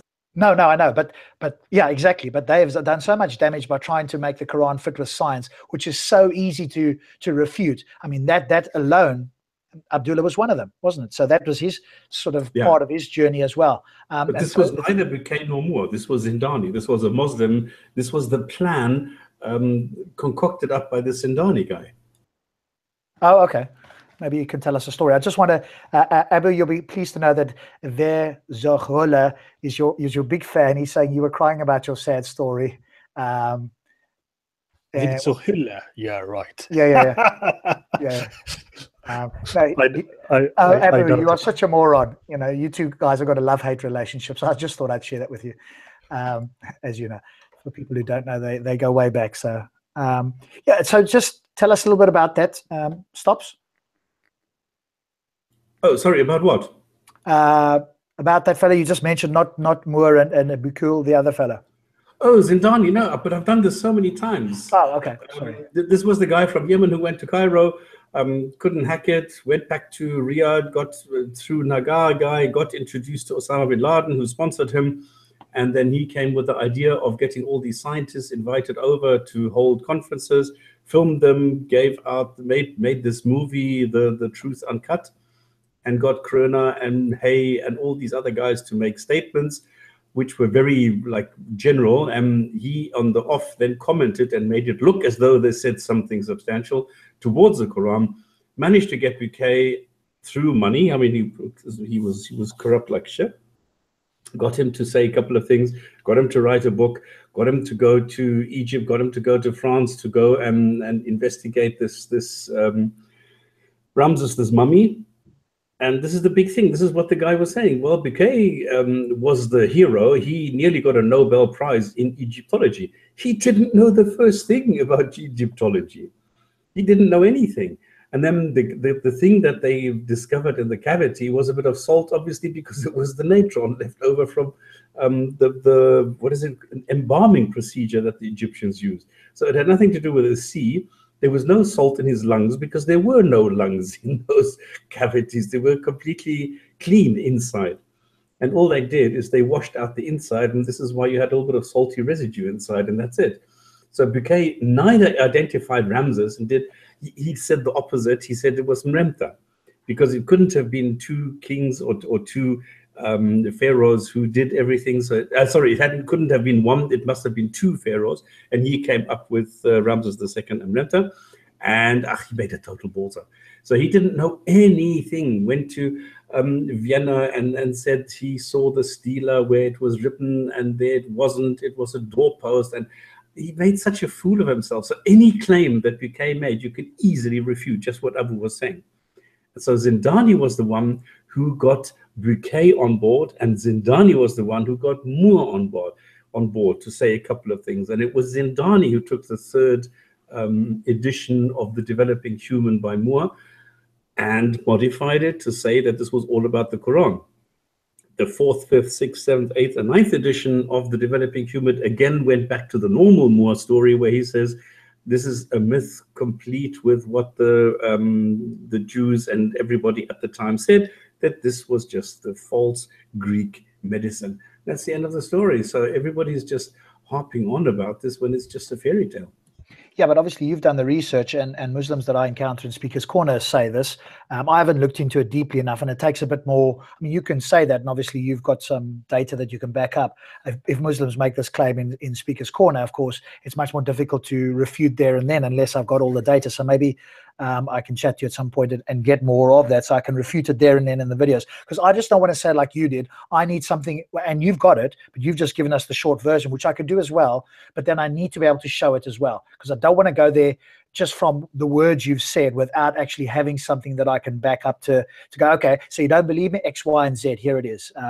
So obviously, and that's quite right. Yeah, because I can go to any level of depth here. Yes, yeah. So I mean, I if somebody wants to debate this, I'll get them on and bring them online, and we can do a debate with you and them, and you can go at it. Alternatively, obviously, I can chat to you separately, because most people who come to Speaker's Corner don't want to do an online discussion even. And I'm agreed with Abdullah. I want a discussion rather than a debate, and just let two people have a conversation, I think, because that's the equivalent of Speaker's Corner, and I think that works well. If people got time, and sometimes stops, you don't give them time, but that's all good. It's time to articulate something, and that works well. Otherwise, it's like 10 minutes, and you can't. I promise I will be better.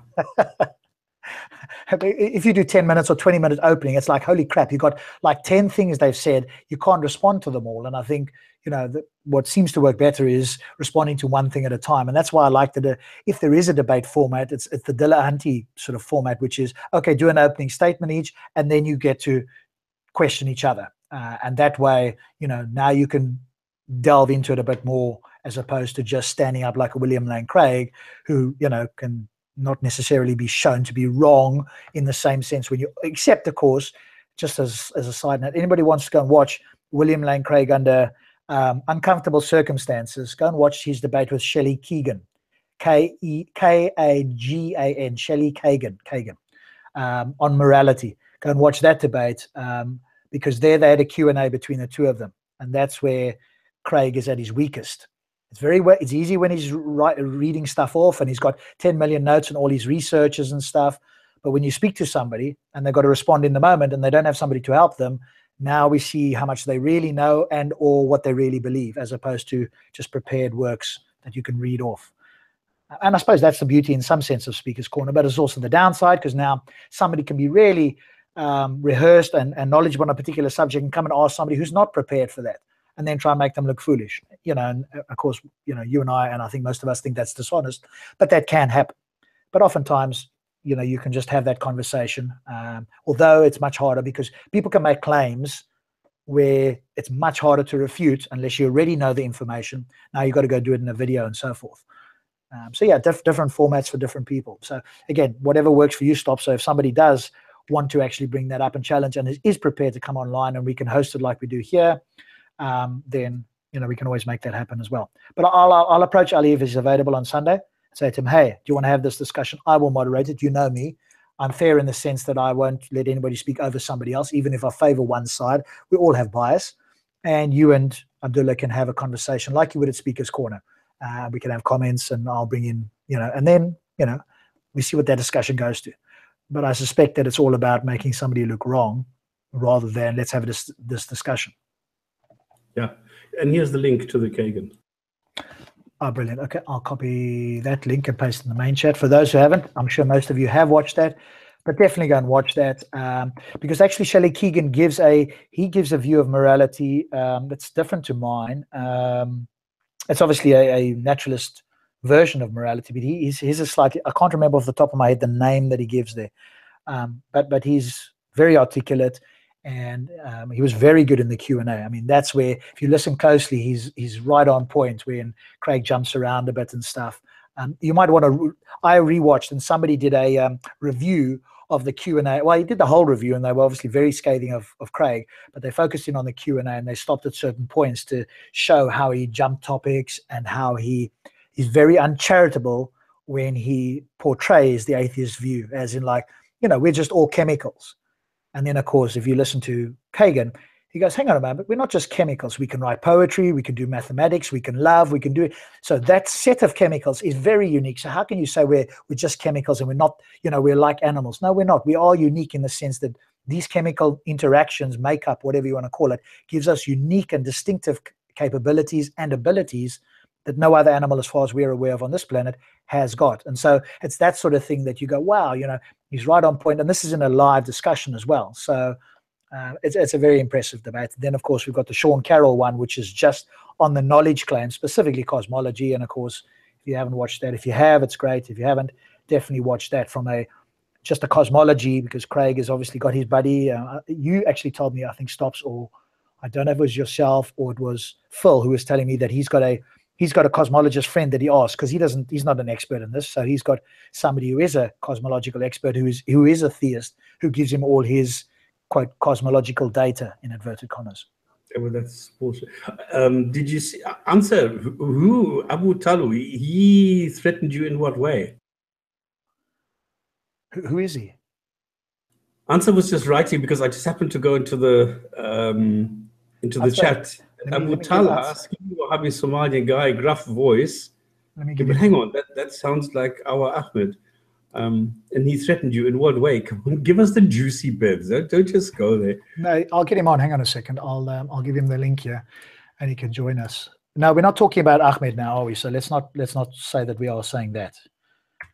I'm sure you're not talking about Ahmed. So because that's a different name completely. Ansar, I've given you the link in Facebook. So if you want to hop on and talk more about it, feel free. Skinny Wahhabi Somalian guy, gruff voice. Give us a video if you can, or point us to a video so I know who you're talking about, because he might well have been, if you're talking about if he's been in Speaker's Corner, then of course he'll be on camera somewhere. So, because there was somebody on camera recently, if you guys can have a look, I don't have a link, where it says something about Kalam stops a fight. Kalam stops a fight, and there's this Albanian guy who's talking there, who's also talking to Hassan, and some some guy got into a fight. Kalam stops a fight, and there's this Albanian guy who's talking. And so you're there. There you go. Just stop. Just cancel the. I'm listening to you as well. So hang on a sec. Let me just mute you. So you just stop the live stream, and then just focusing on this because there's a delay, and so I'm hearing myself play back. When you're ready, then sorry about that. I always forget to do that. Sorry. Cool. So yeah, tell us a little bit about what happened.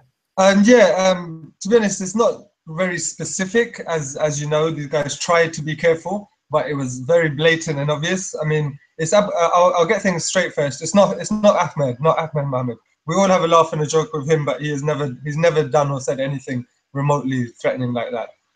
This is a different guy. He is at Speaker's Corner. His name's Abu Talha. He's a skinny kind of Somalian guy. He's got a gruff voice. He's got some very, very extreme views. You know, he comes across as pretty Wahhabi, Salafi type. And he's not ashamed to stick by those views. Extreme views like what? Cutting hands and feet off and stoning people? Well, this is the thing. I asked him a direct question because he was having a debate. You know, in these Google Hangouts with Titans, some people have created some different group Google Hangouts, and they sometimes phone me and we get online and have a little chat. And he pops up quite often as well. And in one of these such kind of online debates, it's not recorded, so there's no actual evidence for it. But in the chat of one of those debates, we kept getting disconnected, so we moved to chat, the typing chat.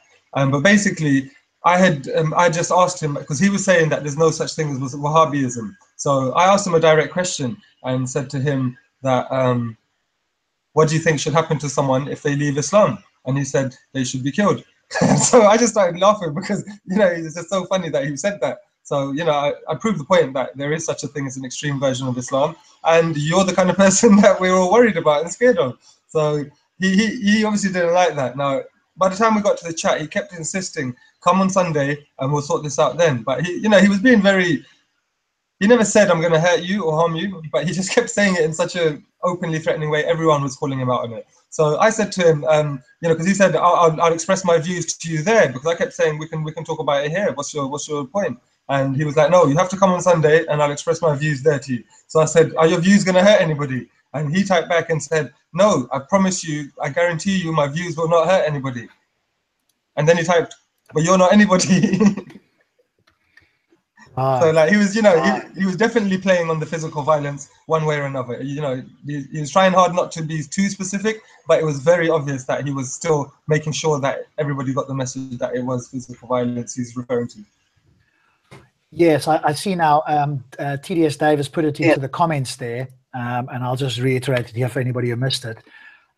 So he was actually the same guy, I believe, that Kalam pulled away from this Albanian guy. I'll see if I can find the link for that video, because that's also up there. So are you coming down? I'll be down on Sunday. I'm going to see if we can get the apology from Ahmed, whatever his name is. Although I suspect now I might not. He's trying to change it. There's a comment on one of the videos saying, no, what we agreed was that I would edit my original video. And of course, in the video that was recorded by Content Over Everything, that only sort of caught the tail end of the second time we had spoken that day, it's clear that he said, oh, why don't you put the whole video up, which I agreed to, and I did the very night or the first thing the next morning. So we'll see whether, in fact, we do get an apology or not, or whether he's going to back down and claim that, no, what he really meant was for me to edit the original video, which you can't do anyway. So I'll just have a quick look for this video. So feel free, you guys, to have a chat amongst yourself for a moment while I just look for this other video here. Or not, keep it very quiet. Yes, maybe one thing we should mention, it was a funny happening this week that Richard Dawkins was deplatformed from I think it was Berkeley University. He was supposed to have a speech there, but apparently they deplatformed him because he made what did they say? I think it was for his Islamophobic views, is one of the headlines I read. Wait a minute, I posted it on my Minds channel. Was it hate speech? Richard Dawkins deplatformed at a book talk in Berkeley for abusive speech about Islam on Twitter. Unbelievable. Yes, I saw that, and he did respond as well. I'll put the link, by the way, for the sort of fight thing that Callum stops. So it's in main chat and our chat here, so people can look at that. But you're right, and I saw, if you want to follow another guy, it's called Godless Spell Checker. If you look up Godless Spell Checker, he actually interviews Dawkins and asks him about this because they were at a conference recently. So, and he said, yeah, Dawkins goes, well, they can deplatform me if they want to, but it's like I was going to come and share about my new book, etc., etc. But this is happening more and more, Abu, and you've made a good point that so-called liberal people, I think they've forgotten what liberal really means, but so-called liberal people, there's now protection against saying something harmful. And the problem is, as we've all said, and we've talked about a zillion times, who makes that decision and where does it ever stop? Because I could just as easily stand up and say anybody that talks about God is deeply insulting and you need to stop talking about God and your mythical books from 1400 or 2000 years ago. Otherwise, I'm deeply offended. I wonder how many people are going to take that seriously. The funny thing with Richard Dawkins is that he is definitely a lefty himself. Like he is. Yes, he is. Correct. I mean, he hates Trump and so on and so on. Yeah, he's definitely a lefty. I think he even was back in the days of the Vietnam War. He was against the Vietnam War. He was marching with the lefties, and I thought he was beyond that kind of behavior. But obviously, the funny thing that when they had some kind of podcast, and then they were accusing him of being a racist misogynist. This Islamophobic racist misogynist. Unbelievable. Yeah, but now, come on, look at Berkeley. They are the ones who are looking the fools now, aren't they? Or don't tell me that people are actually saying, oh, no, this was justified. Come on. I mean, the joke is on them, isn't it? It was a radio show that did it, but yes, it's the radio show, and Berkeley was the location, but the radio show or radio company or radio station or whatever it is withdrew the invitation. So yes, of course they look, and he actually read out his open letter to them, which of course is typical Dawkins, very polite, but very blunt in the sense of not any swear words or anything like that, but just like, hey, you guys disinvited me. That's such a shame. I used to be a fan of you, blah, blah, blah. Hopefully free speech will come back or whatever. So, those sort of remarks that no doubt they would find triggering or whatever. Where is Hitchens when you need him? Oh, he was a legend, wasn't he? I didn't agree with everything that Hitchens always said. But like I say, as far as I'm concerned, he was the best verbal orator, if you like, that I've ever seen live or not live, but on the internet. So, if one could get to that level at Speaker's Corner, I mean, they would run for the hills. They'd be out with, if he ever came there, they would have heart attacks. They couldn't walk away. He would just decimate them. If they think Sarah is challenging, man, Hitch would just decapitate them verbally in a way that they just wouldn't be able to deal with. And you've seen it such a lot. It wasn't just religion, obviously that was a big part of it, but there's so many other videos. Go watch a video at one point. Bill Maher, he was on Bill Maher's show with some rapper dude. I can't remember who the guy is. And so this rapper dude was talking about whether bin Laden was actually a bad guy. And of course, Hitchens and Salman Rushdie were on the show. They're basically telling him he was a bad guy. And this guy goes, no, I don't get all my views from the news. I think for myself. And so it started off quite mundanely. And you go, oh, this is all right. And then so Hitchens started to ask this guy a few questions.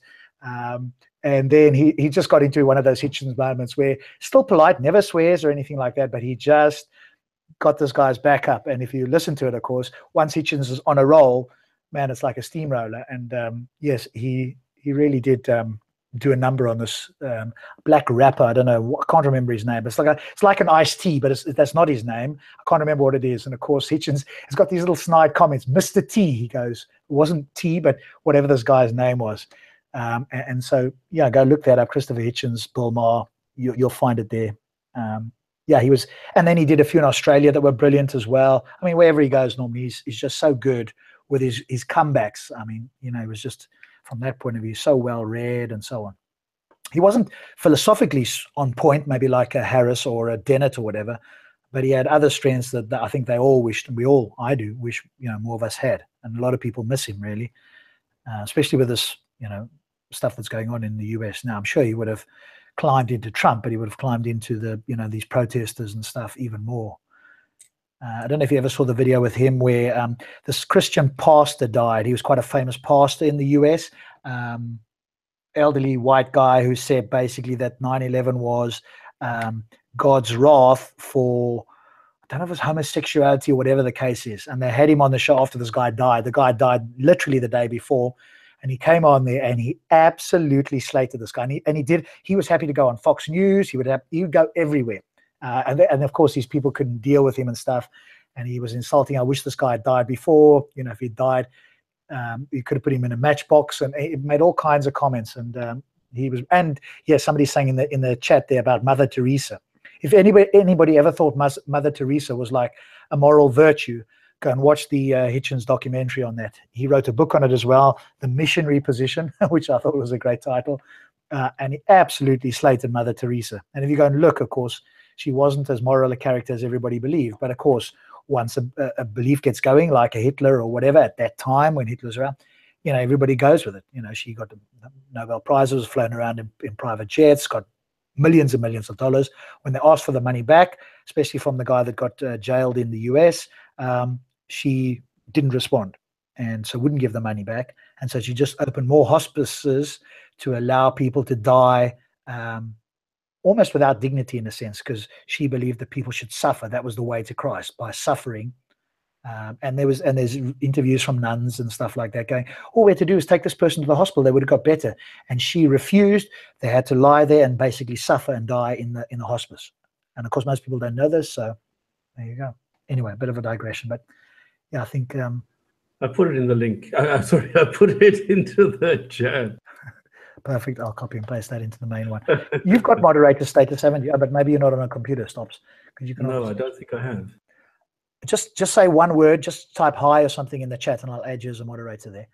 And then you can post links, because only moderators can post links. Otherwise you can't. I'm a moderator in real life. Yes, there you are, Stops. Yeah, you're already a moderator, so you can post there. But I've done it already. There you go. That's right. Yeah, it works. There we go. Yeah. I want to show you this other one, unless somebody else has got something to say. Go for it. I don't want to do all the talking. So go watch that other video. There I've posted it. Kalam, Titans TV stops fight before it starts between Somali and Albanian guy, Speakers Corner. So that was Nature TV Speakers Corner, London. That's a guy called Johnny. He's an atheist, white guy from East London, I think. He's got very much the East London accent that I always remember. So he's always down. He's very, he's quite passionate when he speaks. And he doesn't let people say like 5 sentences. Stop. You sound like you're very patient compared to Johnny. So he's even more. Yeah, he's even more into that. Here's another link, by the way. Here's something interesting. This is from Canada, a place that we think is the bastion of free speech and tolerance, etc. If you get a chance, go and watch this. There's a guy that was criticizing Islam, and he's been charged with hate-motivated crime. We're still waiting for the details there.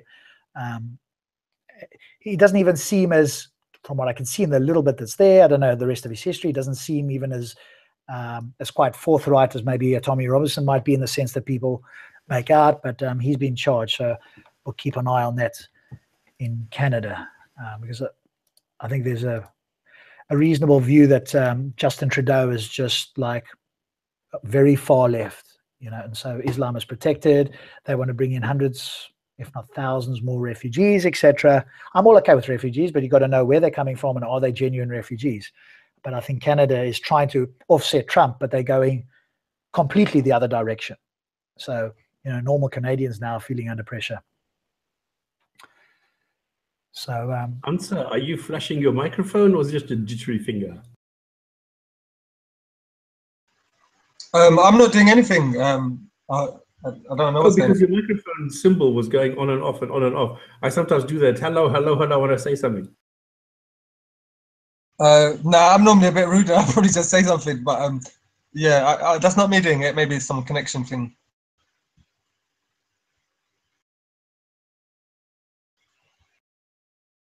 So you're coming down on Sunday, Hamza? Hamza. Yeah. I'm planning to. I might not be able to, but I'm hoping to. Cool. Yeah. I mean, I'll come down. Hopefully it doesn't rain. I mean, that's the biggest thing at the moment is we've got crappy weather over here. So let's hope that the weather's okay. Try Doha, another 3 months of no cloud in sight. For you guys? In Doha, you have this Okay. after the main summer, it gets really, really hot now. And then you don't have clouds until like October, November. Oh wow, yeah. So you get a lot of good weather. Well, I'm just Brilliant for kite surfing, please.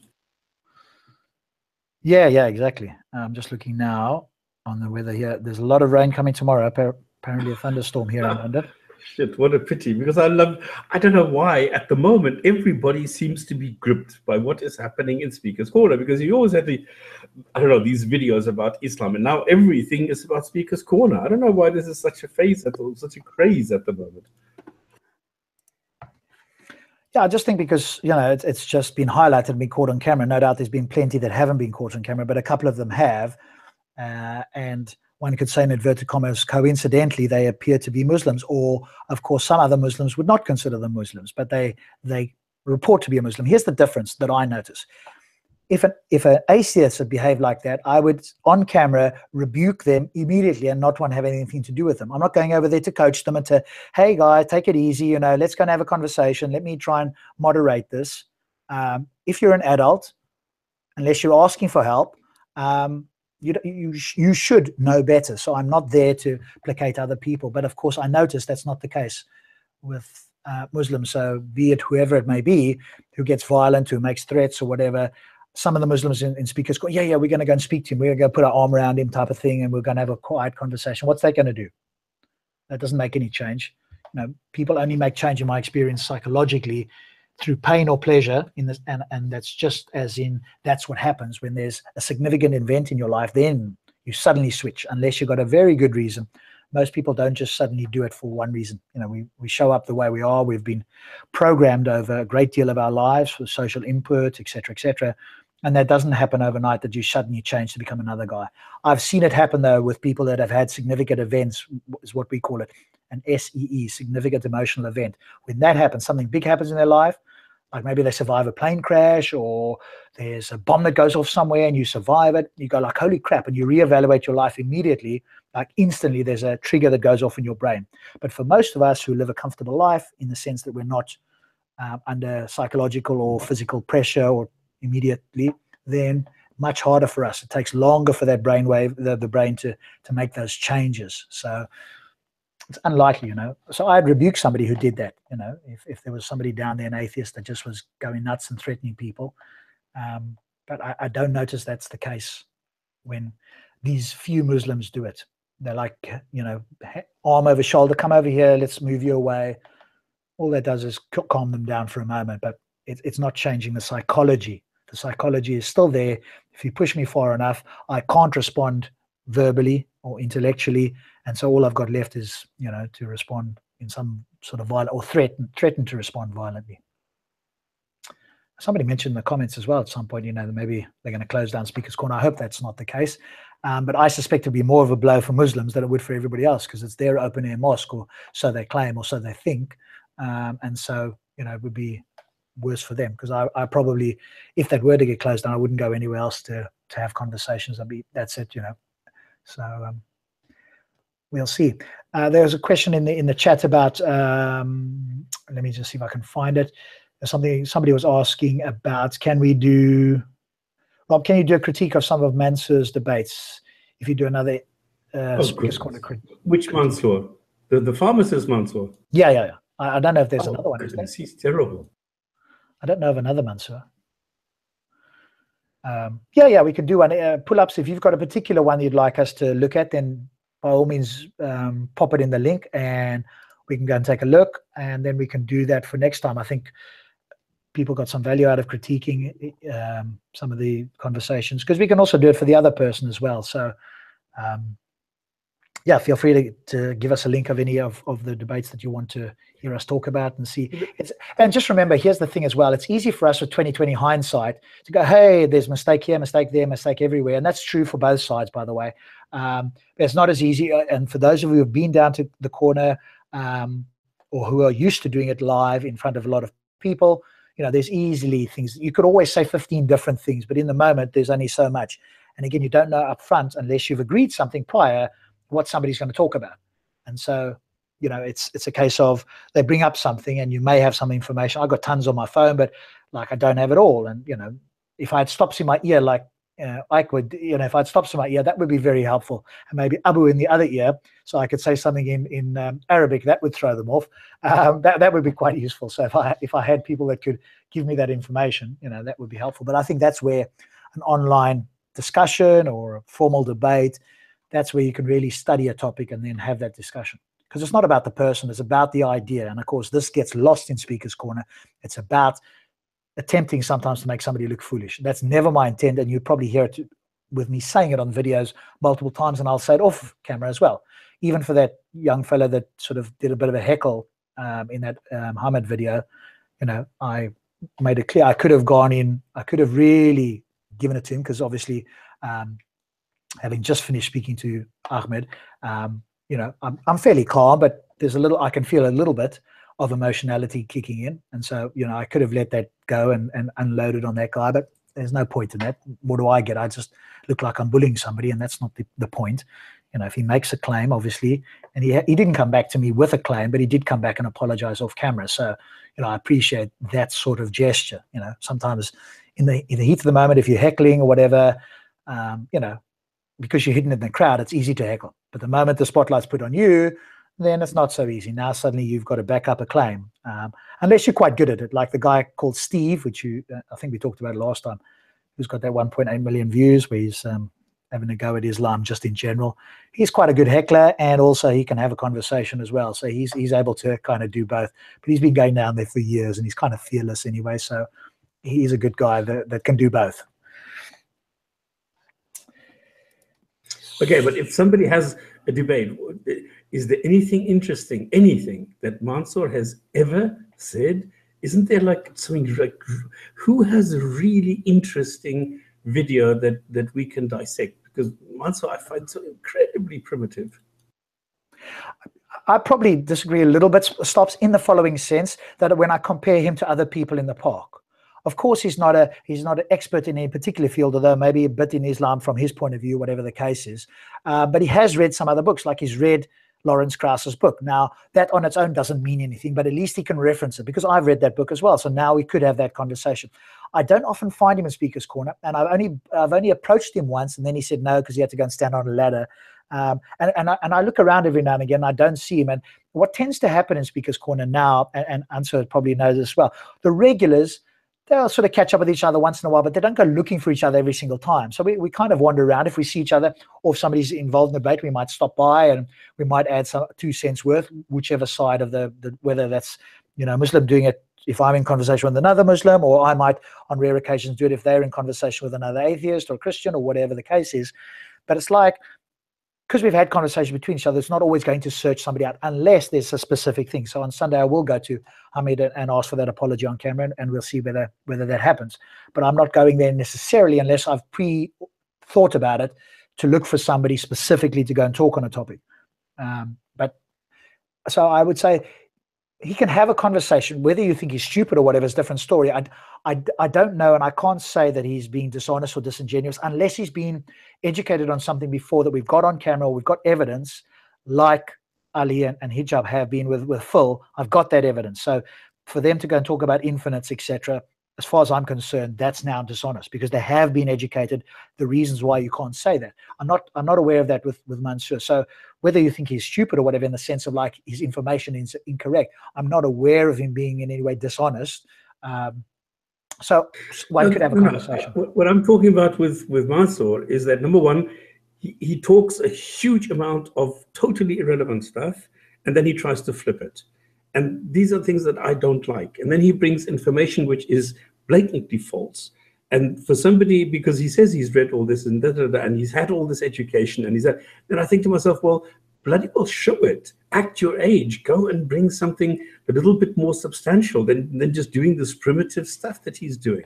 Have you got an example of a video that you want to bring that we can maybe Every have a look single at? video that I've seen of him, maybe it's just the 3 or 4 where he happens to do this.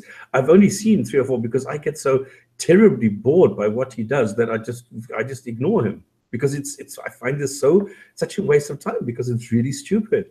I mean, it's like watching, once you've seen 2 or 3 videos of Shabir, you also know what the next one's going to be. So, there's no point in watching them. Yeah, I mean, okay, fair enough.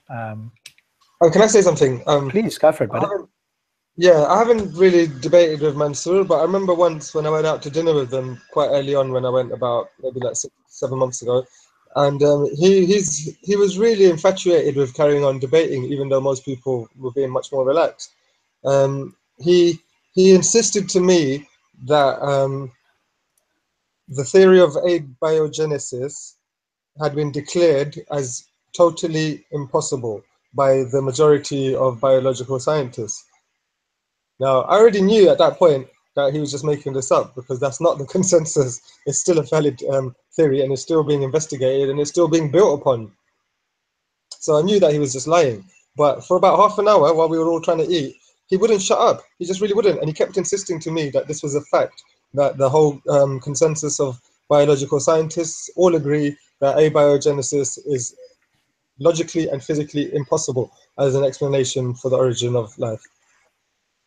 Yeah, this is a regular claim that we get, so we do need to ask for evidence there, and we need to ask for overwhelming evidence, because obviously other characters in Speaker's Corner have done the same, and the term, and maybe they all sit together, or maybe they all got the same script that they're trying to remember in their head, but the term, like you quite rightly said, answers the majority of the scientific community, or the majority of scientists say X. Well, and if we know that's not the case, like evolution, the overwhelming majority of scientists in every field except natural selection as the main mechanism of evolution. There might be small debates among certain other bits and pieces, but that's the main thing. So I think it's saying, the thing is, here they do the really cheap trick of just because they can bring up one almost unknown, unheard of scientist for some fringe aspect of the field, and they can call him, who's probably some religious nut anyway. They seem to think that by bringing up that one example, that now makes it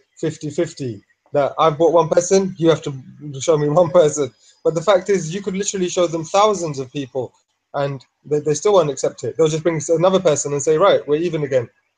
Yes, and that is a dishonest tactic, in the sense that if you throw out a few names, and some people do names drop in Speaker's Corner, because that's an attempt to make them sound like they've learned it and they've read. And nobody's saying they haven't read. What we are saying is that 1 or 2 outliers, and I think that's the point to make, Answer, is that, hey, you can bring 1 or 2 outliers, people who are questioning it from the outside, and if and until you can bring me the majority. Like, what does the National Academy of Sciences in America say? That's a well-respected organization of scientists in every field across the spectrum in America. So if you're a scientist of any sort, you can belong to that. And again, 97% of them are atheists. So, but that's neither here nor there. It's what's the majority opinion. And are we justified? Here's the biggest point, though. Are we justified in accepting the majority opinion in science? And if their claim is no, we are not, then obviously we need to look at them and go, okay, so are you accepting the majority opinion? Could it be that, in fact, Muhammad did not hear these voices? And is there one person who says there isn't? Let me go find that one person and present him as the counter to your claim. Are you prepared to accept that? And then we see. Yeah, but then they would just change the goalposts and say that it's not about that. We have other evidence to prove that that's true.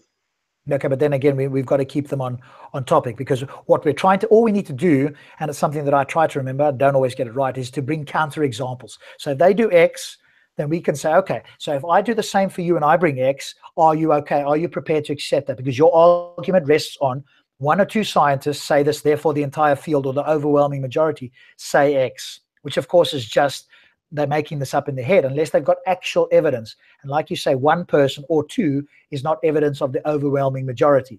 And so are they prepared to accept the same? If they're not, then they can't claim it against us. And so, I'm not sure that any, or maybe there is, maybe I'm giving them too much credit, but I'm not sure that any honest, reasonably intelligent theist is going to say that we are unjustified in believing the overwhelming majority of scientific data in any particular sphere, be it evolution, cosmology, genetics, whatever it might be.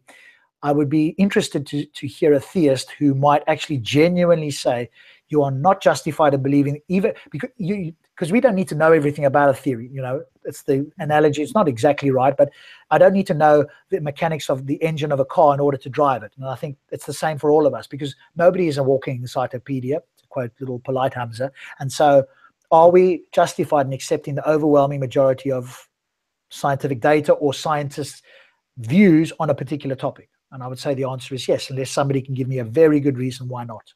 Yeah, the thing is, Rob, they're happy to do that up until the point the science agrees with whatever point they want to establish as true. Now, as soon as the science isn't kind of malleable for them to be able to use in that way, then they totally reject it on the grounds that, well, science is not absolute, therefore anything that is even 99.999% likely to be true, we will still reject it. Absolutely right. That is a pet peeve of mine. They're cherry picking science and then claiming that, yep, we're fine with science. We love science. And you just listen to this in your head and you're going, holy crap, the cognitive dissonance of this is just astonishing. Either you accept the majority opinion in science in all fields or you don't. Now, if you're going to, yes, I accept it because this part already agrees with my beliefs or my book. This part also agrees, but there's overwhelming opinion here, but that doesn't agree. So somehow I've got to reject that. That's essentially, you're quite right, that's essentially what's going on at a higher level. And then they want to smile and claim as if they've got no problem with science. Like you quite rightly say, they've got no problem with science when it agrees with them. And they've got a big problem when it disagrees. Then it's not absolutely true, etc., and science can't prove itself and all this sort of nonsense.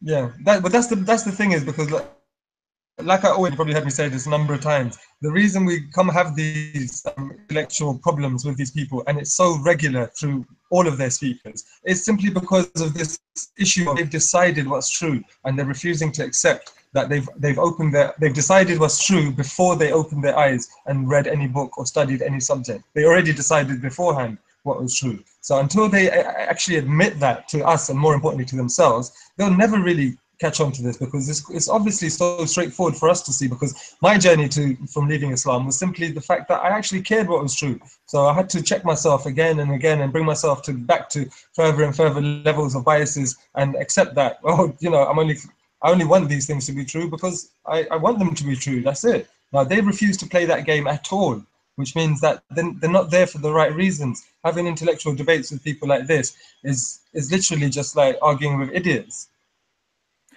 Wow, okay, that's quite strong, because they're not all idiots in the sense that they're ignorant. But I mean, maybe Stops would say that. I'm a bit more charitable in the sense that I think some of them actually believe what they say, and they're not noticing the contradiction or the challenge with whatever that is. I wouldn't claim that every Muslim knows what they're saying is false, and I'm sure you're not saying that either. But you're absolutely right in the sense that they are doing the opposite of what science does, which is, I have a conclusion, I'm looking at the data to fit my conclusion, whereas science goes, hey, here's a hypothesis, let's go out there and test and see if we can falsify or confirm this. And we're quite happy to falsify. This for them is not possible. Sorry, Rob, I just wanted to say this point because it's exactly what you're on the lines of. The thing is, they think they are doing science because they follow the first two steps, which is they see something and they come up with an explanation. Now, fair enough, that is the first two steps of the scientific method. But there's another three steps that you have to carry out as well. And that's where they stop. They don't carry out those steps. They don't come up with some way of testing their hypothesis and then employing that and coming up and looking at the results and conclusion from that. They just do the first two steps and refer it to God and leave it there. Yeah, correct. Because there's already But to them, that's being scientific. Yes, exactly. So, like you say, so it's a bit of a how would you say, corruption of the scientific method, particularly because the last step or two is not followed through to its conclusion. So, a quick, easy example for people who think we're talking abstract: use the cosmological argument. We've all heard it. Everybody talks about it all the time. they will quite happily accept the inflationary theory, which does seem to have more data pointing in its direction, and it makes more and explains more things than, for example, conformal psychic cosmology or other competing theories. And so they're quite happy with that, because it seems to show that if you wind the clock back, you get to an infinitely small point. They still want to call it singularity, which cosmologists have stepped away from, and primarily because we don't have a full theory of the theory of a gravitational theory of quantum mechanics. So we don't have that theory yet. Then we could test this and see whether it's true. So they're happy to ride the clock back until, let's call it infinitesimally small points, which is not the same as a singularity necessarily, and then they'll stop there. But every single version of that theory has got a naturalistic explanation behind it, if in fact there was. Some versions of that say that the universe is infinite. The other version says there's a multiverse.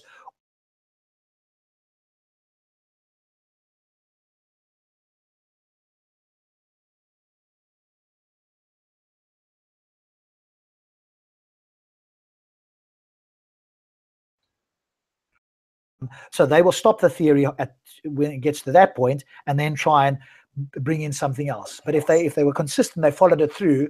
Here are the options, the naturalistic options that the cosmologists that you are claiming, or that you are using or jumping on the coattails of. This is what they say could happen prior to the Big Bang, if there was a prior. But no, we're going to stop there. So it's halfway. Now they feel like, you're quite right, and so now they feel like they're on the field playing football with us, whereas they're actually still in the stands, and they're dreaming of playing on the field, and they're throwing a few things onto the field and thinking that they're on the same playing field.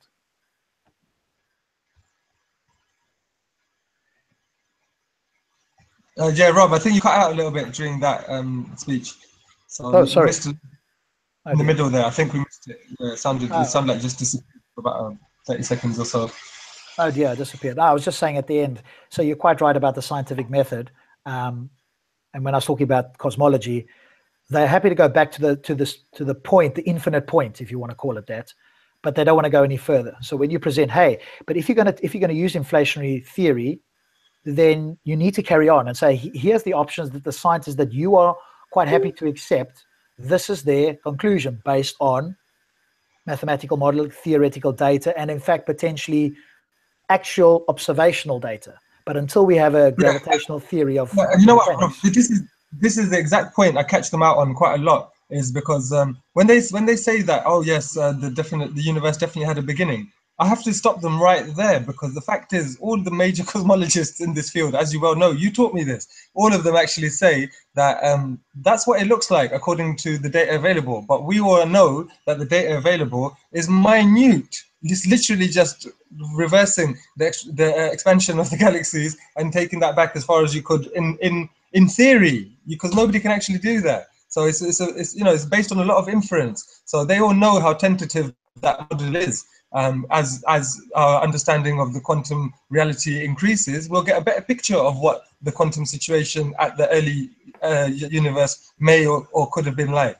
But the fact is, we're not there yet. So it's a big giveaway when they jump on it, and it belies their reliance on absolutism, because that is another thing that they can't shake off, is that when they see science come up with something, they immediately jump to the absoluteness of it. Yeah, spot on. That's like a virus. It's something that they cannot let go of. It's like a disease that doesn't appear to have a cure for them. This absolute, that sort of thing. And again, even if you look in philosophy, there's very few things that you can say are absolute from a philosophical point of view. Now we talk about things as if we've got a high level of certainty. And again, it's like you said, it's a bit of a word game in the sense that we would say, I know the sun's coming up, but really philosophically, we don't know the sun's coming up. We're going to infer the sun's come because it's come up every other time in the whole of humanity. So we infer that, but we don't know it from a philosophical point of view. So it depends how you're talking about things. And I want to get it to philosophical, because I want them to be honest and say that they believe something with a high degree of certainty. Because the moment they say no, the thing is, Rob, I've already got a way of getting out of this game with them as well. Because whenever they try and bring up this hard solipsism nonsense that Muhammad Hijab is very famous for doing, whenever they bring this up, now this is what I do to them. I say, right, okay, that's a different conversation. That's a different debate. That's a different discussion. But let's go there and clear that one up first. So we can't know that anything is true or ultimately true or whatever, even our senses, even our sense of reality, even if we're actually here or not. Fine. But if we can't know that, then neither can you. So we're both in the same boat. So if you're going to go anywhere to start talking about God or anything, you first have to establish that you exist and this universe exists and we are both here at this moment. Agree upon that for whatever reasons and for whatever philosophical grounding, then we can start to talk about whether God exists or doesn't exist or Islam is true or not true. So, you know, we can actually ground them back and make them take the right path with us. It's just if they're willing to see it that way or not. Yeah, I think that is a good way to do it. As long as you're speaking to somebody that can actually understand what you're saying there. If you just speak to somebody who's less knowledgeable on this on that philosophical, metaphysical ground of, well, how can you know? Or you can't know either. They can, of course, and again, you can have that conversation. They can go, hey, but God told me. So they want to get out of this by saying they've got a direct line to God. And he can, here's the question for you. So I'll play it for you, Hamza, and I'll do my best. I'm not that good pretending to be a Muslim, but I'll do it, and then you argue it out so that everybody can hear, and let's just see. You know what? I think you're going to be better than any Muslim I've ever come across. No, I don't. They've probably come up with something that I haven't, because I'm not in that mindset. So it is a battle, and I try to, you know, do it in a way that I'm thinking, and that may be a different. You've got quite extensive experience with them, so yeah, that's quite a good idea. I'm happy to try that out. Okay, so can you know anything? You know, can you know anything?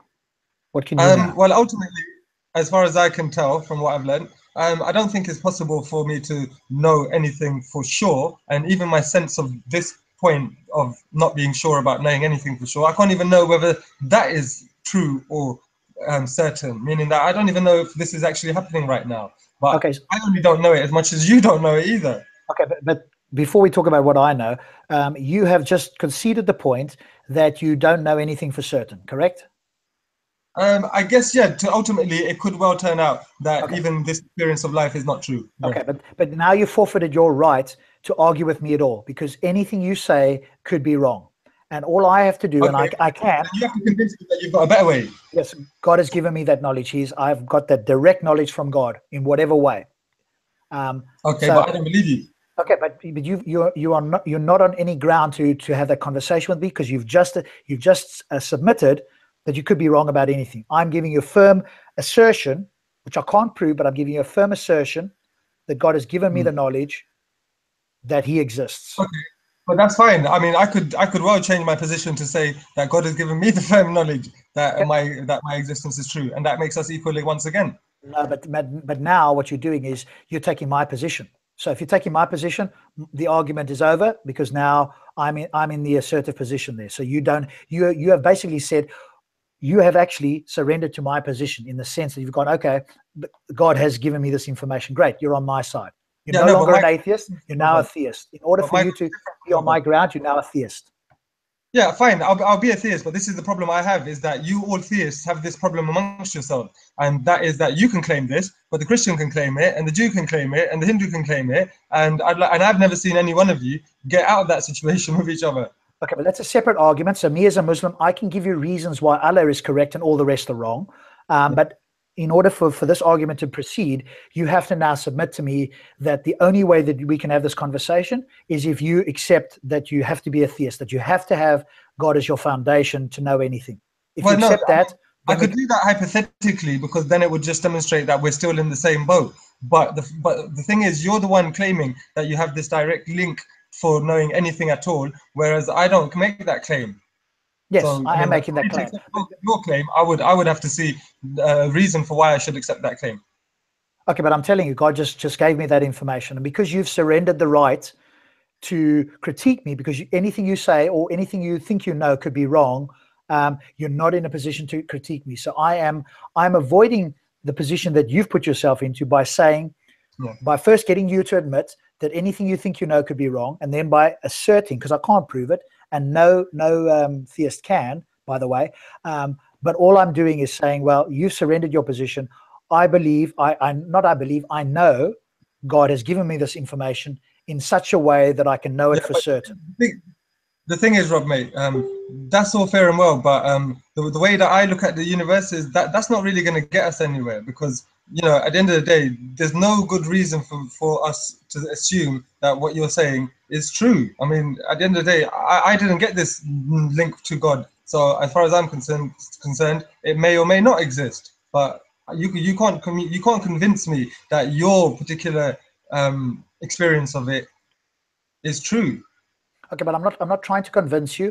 All I'm trying to show is that you have no foundation. You're standing on quicksand, trying to challenge me as the Muslim, because I'm standing on concrete, because God has given me the knowledge. Now, unless you can refute God giving me the knowledge, when you have already from your position given up or essentially surrendered the right to know anything, you could be wrong about anything. So if you question me, all I have to say to you is, could you be wrong about that? And you have to say yes. I could be wrong, and I'm just being honest about the fact that I could well be wrong. But just because you're not prepared to be honest about you being possibly being able to be wrong, it doesn't make your position any better. It makes your position weaker, because the fact is, I could actually move towards what's true eventually, as if evidence comes in or knowledge comes in, I can actually move towards what's true and demonstrate it. But I'm playing being neutral until then, whereas you have already decided what's true, and you're not even open to the fact of establishing that in the first place, let alone you know, moving towards what might actually be true. But I've told you, I already know what's true. God has given me that information directly, but that's not through another source. No, by knowing. No, it's not a tautology, because I'm claiming that God has given me that knowledge directly. And in order for you to refute that, you could say, provide evidence. I can't provide you that evidence. But at the same time, you're on a lower level, because I'm standing on what I think.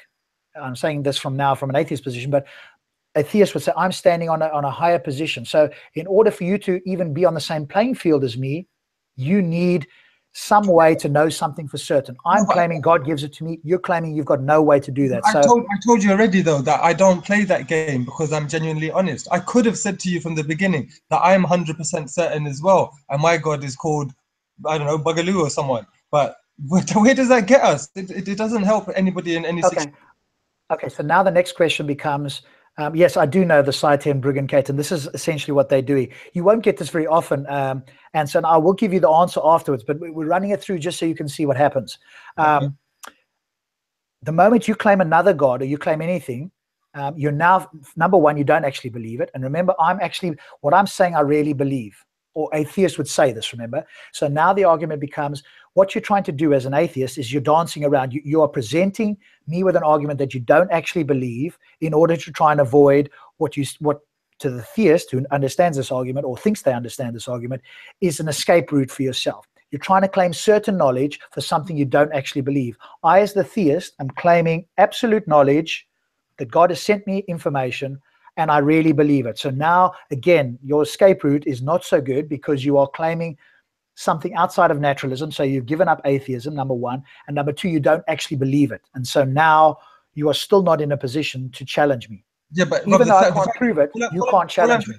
The only reason I'm doing that is because I just want to show the theist that there could be another theist here, and in places like Speaker's Corner there always is, who would say the same thing as you and just put a different God at the end of it, and then I'd like to see you guys debate it. And what will it come down to? Is evidences. So then we both already know that claim in itself is valueless. Well, no, we don't, because I could, as a Muslim, I can refer to, and I believe I've got strong grounds for saying that the Quran and Muhammad and Allah are true, whereas I don't think the Christians do, because their Trinity is nonsense. Mine is all when I go further to explain it. If I were to have that conversation with a genuine theist, not yourself, then we would both be on the position of we know things for certain, and now all we need to recognize is which God is actually true. And I believe that the evidence that God has given me that I know for certain is superior, and I could have that debate with a Christian, but that's nothing to do with your debate.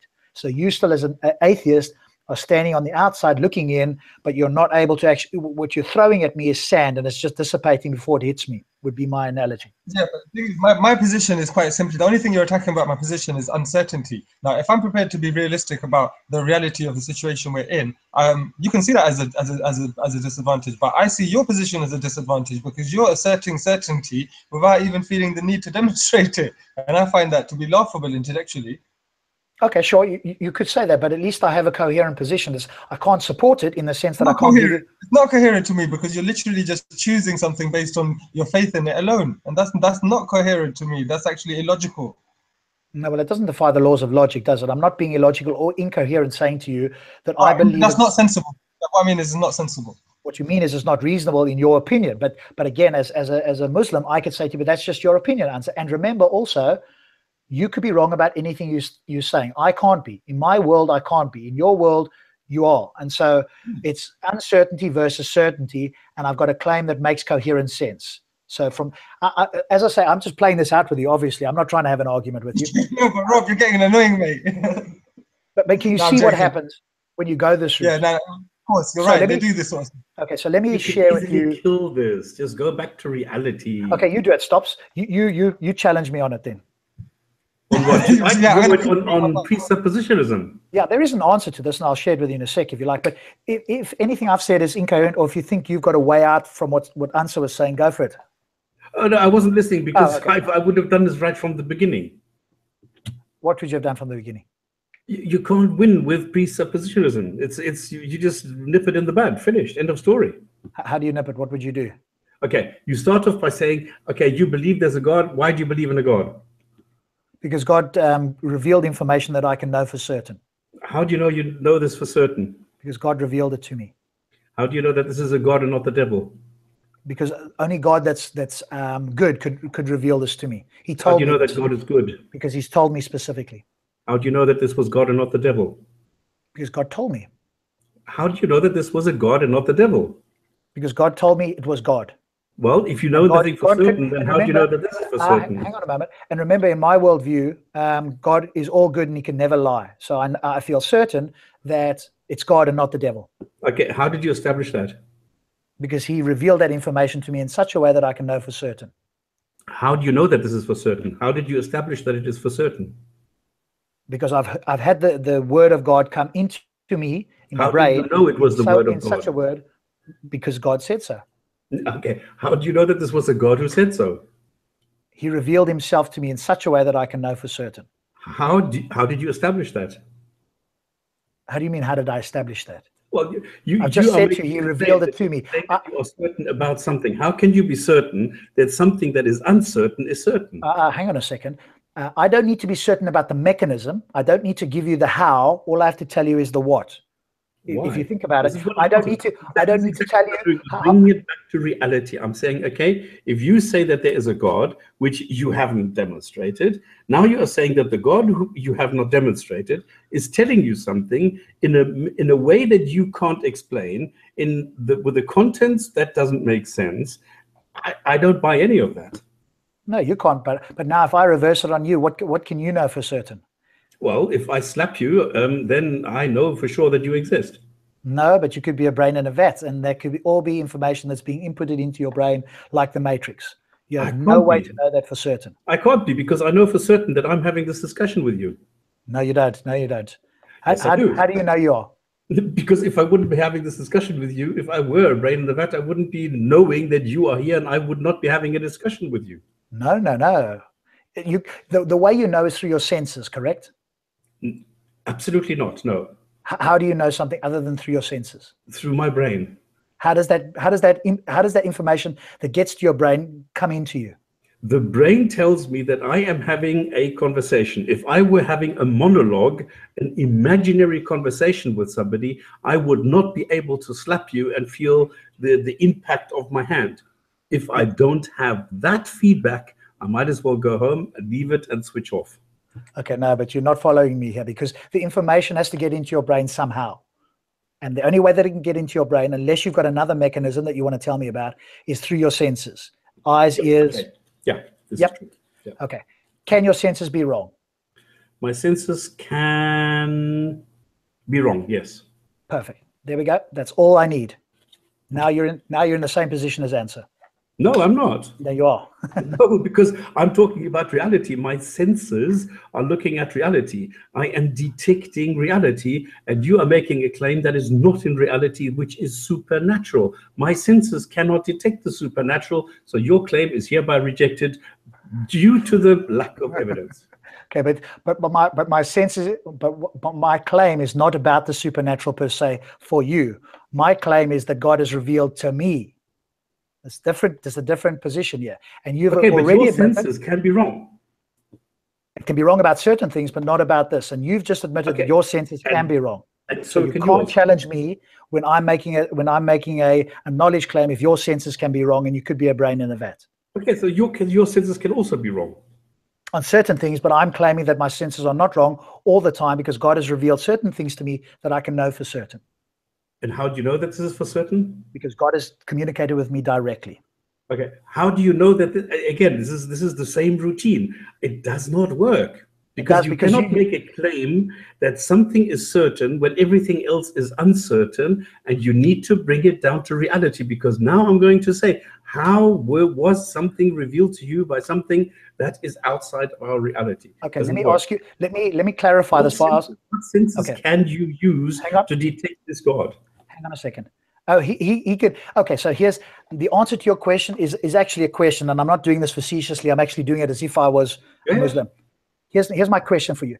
Is it possible for an omnipotent God to reveal information to me that I could know for certain? No. Okay, so why not if it's an omnipotent God? Because there is no such thing as an omnipotent God. No, that's not the right answer.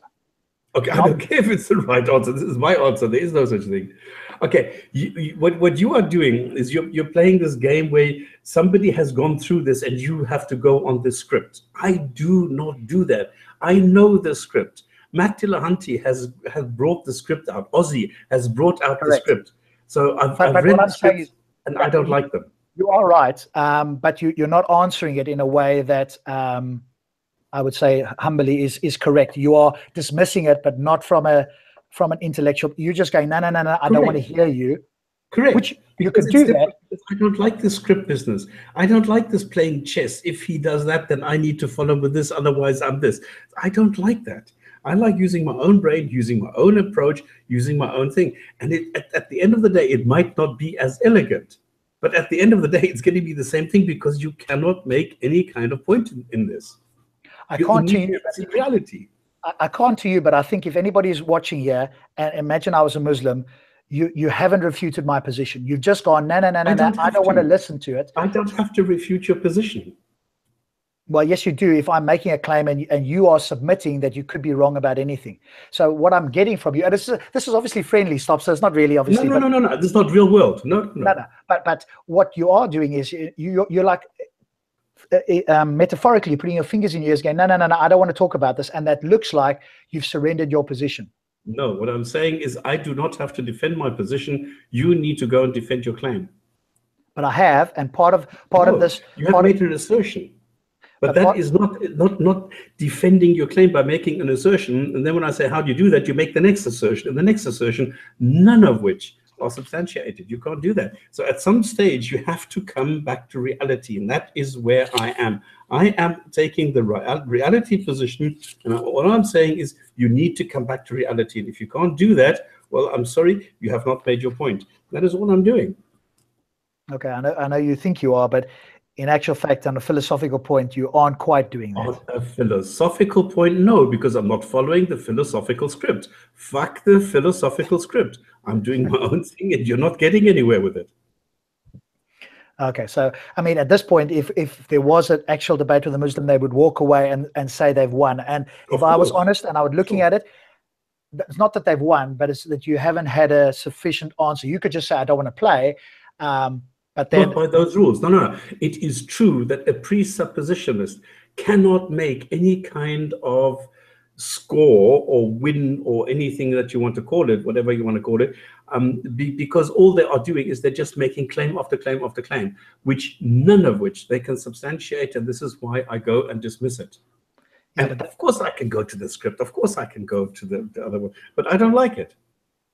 Okay, but that's fine. Then I would say to you, okay, you know, a Muslim would say to you, stops, I don't want to talk to you. You don't want to have this conversation. Fine. Yeah, so then you could just zip it in there. But they could walk away. They could actually walk away and go, see, the atheists haven't got an answer. They just put their fingers in the ears. And that's, in a sense, kind of what you've done.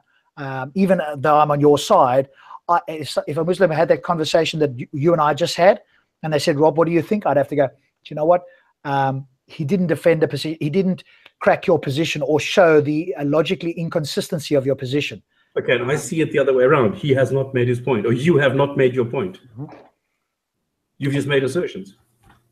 Yeah, but that's all I can make, and you Exactly. But you're on weaker ground. You can't even make an assertion. So I don't need to. Well, you do if we're comparing worldviews. This is the whole point. I am the passive waiter. I am waiting for some sort of evidence for a good argument. This has not been brought forward. And this is why I'm saying all I need to do is take the reality point, and that is the end of the story. If somebody cannot show me that my position, the reality position, is wrong, I am going to stay exactly where I am. And I don't need to defend my point, because that's where I am in reality. Yeah, and okay, now I'm going back to being normal atheist. Stops. I understand that position. I know you hold very strongly to that, and I think you and I would have a strong disagreement. You don't want to, at any stage, defend any sort of worldview of your own, and this is obviously just you and I chatting now. That's the difference between it. I'm not going to say you're wrong. You can stubbornly hold to that, and you have done it now. But somebody else could walk away. And I guess it depends what the point of the conversation is. If it's convince people, then I would humbly suggest that just not like doing what Sarah did, even though he's done it, but he's not defending it. Doing what Sarah does doesn't pull people away from something else. If the idea is to convince somebody, if your idea is, hey, I'll only have a conversation if you talk about your worldview. If you want to ask me any questions, I'm not answering a single thing. You can do that, but I'm not sure that that's going to convince many people. It might do, could be. But so yes, you wouldn't be a good person to have the precept. You actually should just say, I don't want to talk about this, because the moment this is what I do. Exactly, that's what I do, because I mean, do you think that doing it the Aussie way is nice? No, it's not. I think it's very good. It's very good. The Aussie way is very good, because I think it's being a pompous ass. You mean the Aussie, as in Ozymandias Ramesses? Yes. No, I would strongly disagree with you. I know. Because I know that you do, because you like this approach. I don't. It's not that I like the approach, but I do think that we need to have answers. And if I don't have an answer, I want to go and find out if an answer is possible. What I don't want to go is, hey, I don't like this, or there isn't an answer that I can give you straight away. Therefore, I'm just going to dismiss whatever you say. I mean, that for me is sometimes what theists might do. I don't want to do that. Now, if there isn't genuinely an answer for something, let's say that how did life get started on Earth, then I have to hold my hands up and say, you know what? I don't know how that got happen. But Ozzy's approach and others, they have worked this out. And so there are answers that for people who are interested, that we can show that they are in no better position than us. And what you have not done, as far as I can tell, is show that they are in no better position. What you've basically said is, okay, you've got your view. I don't want to hear you. I'm going to walk away. And so somebody could go, hey, do you know what? Look, we are superior. We've got a view. They don't want to debate us. They're scared. That's what they could say. I mean, that might be a bit disingenuous, but they could say that, and people would go, do you know what? Yeah, that atheist didn't want to. He couldn't deal with you. You were just so smart. He couldn't deal with you. Whereas I actually want to deal with them where I can. Obviously, I'm not smart, but I want to try. Okay, Rob, the thing is, what you are propagating reminds me of one of these Hong Kong Kung Fu movies, where every move is choreographed. Where if he puts his hand there, the other guy puts his foot there. The other guy puts his foot there, you put your hand there. So this is choreographed. It becomes a routine, all right? You say this, I say this. You say this, I say this. I do not like that. I like something where if somebody attacks me, I can block it. I do not need to go and say, okay, then my arm must be doing this in this angle and blah, blah, blah to this degree. No, I don't need to do that. I will go and block the moves, and that is it. I don't need to go on the attack or anything. If somebody comes and attacks me, all I need to do is block until they fall over because they're exhausted. And that is all I need to do. If somebody comes and makes a claim, I do not need to make a counterclaim, and I do not need to know what move to make to counter that claim. I think I can just come with my common sense and just block them. And I know that you disagree. I know that you prefer having the right move and following all the moves which are in the script. I don't. That's all I'm saying. And I don't think that all I'm saying is I don't want to talk about it. No, I'm showing the guy that he is not able to make a single point here, because all he's doing is making claim and claim and claim, and it doesn't work. Yeah, but remember then as well, Muslims could come to you when you come with the Quran and say, you're just making claim, and I don't want to talk about it, you're wrong. And they could walk away essentially in doing the same thing that you're doing. And so like you accused, I can't remember, was it Ahmed or whoever it was, of doing, like they couldn't answer you. And this seems to be, if I can put it that way, and you can tell me why it's not the case, this seems to be analogous. You don't want to deal with it, so you're going to walk away. So if a Muslim said to you, stops, I don't want to talk about that supposed contradiction about the not loving your parents, so you're just wrong, and no, you haven't made a good point. It's just circular, and I'm going to walk away. So I guess you'd have to explain why they're different.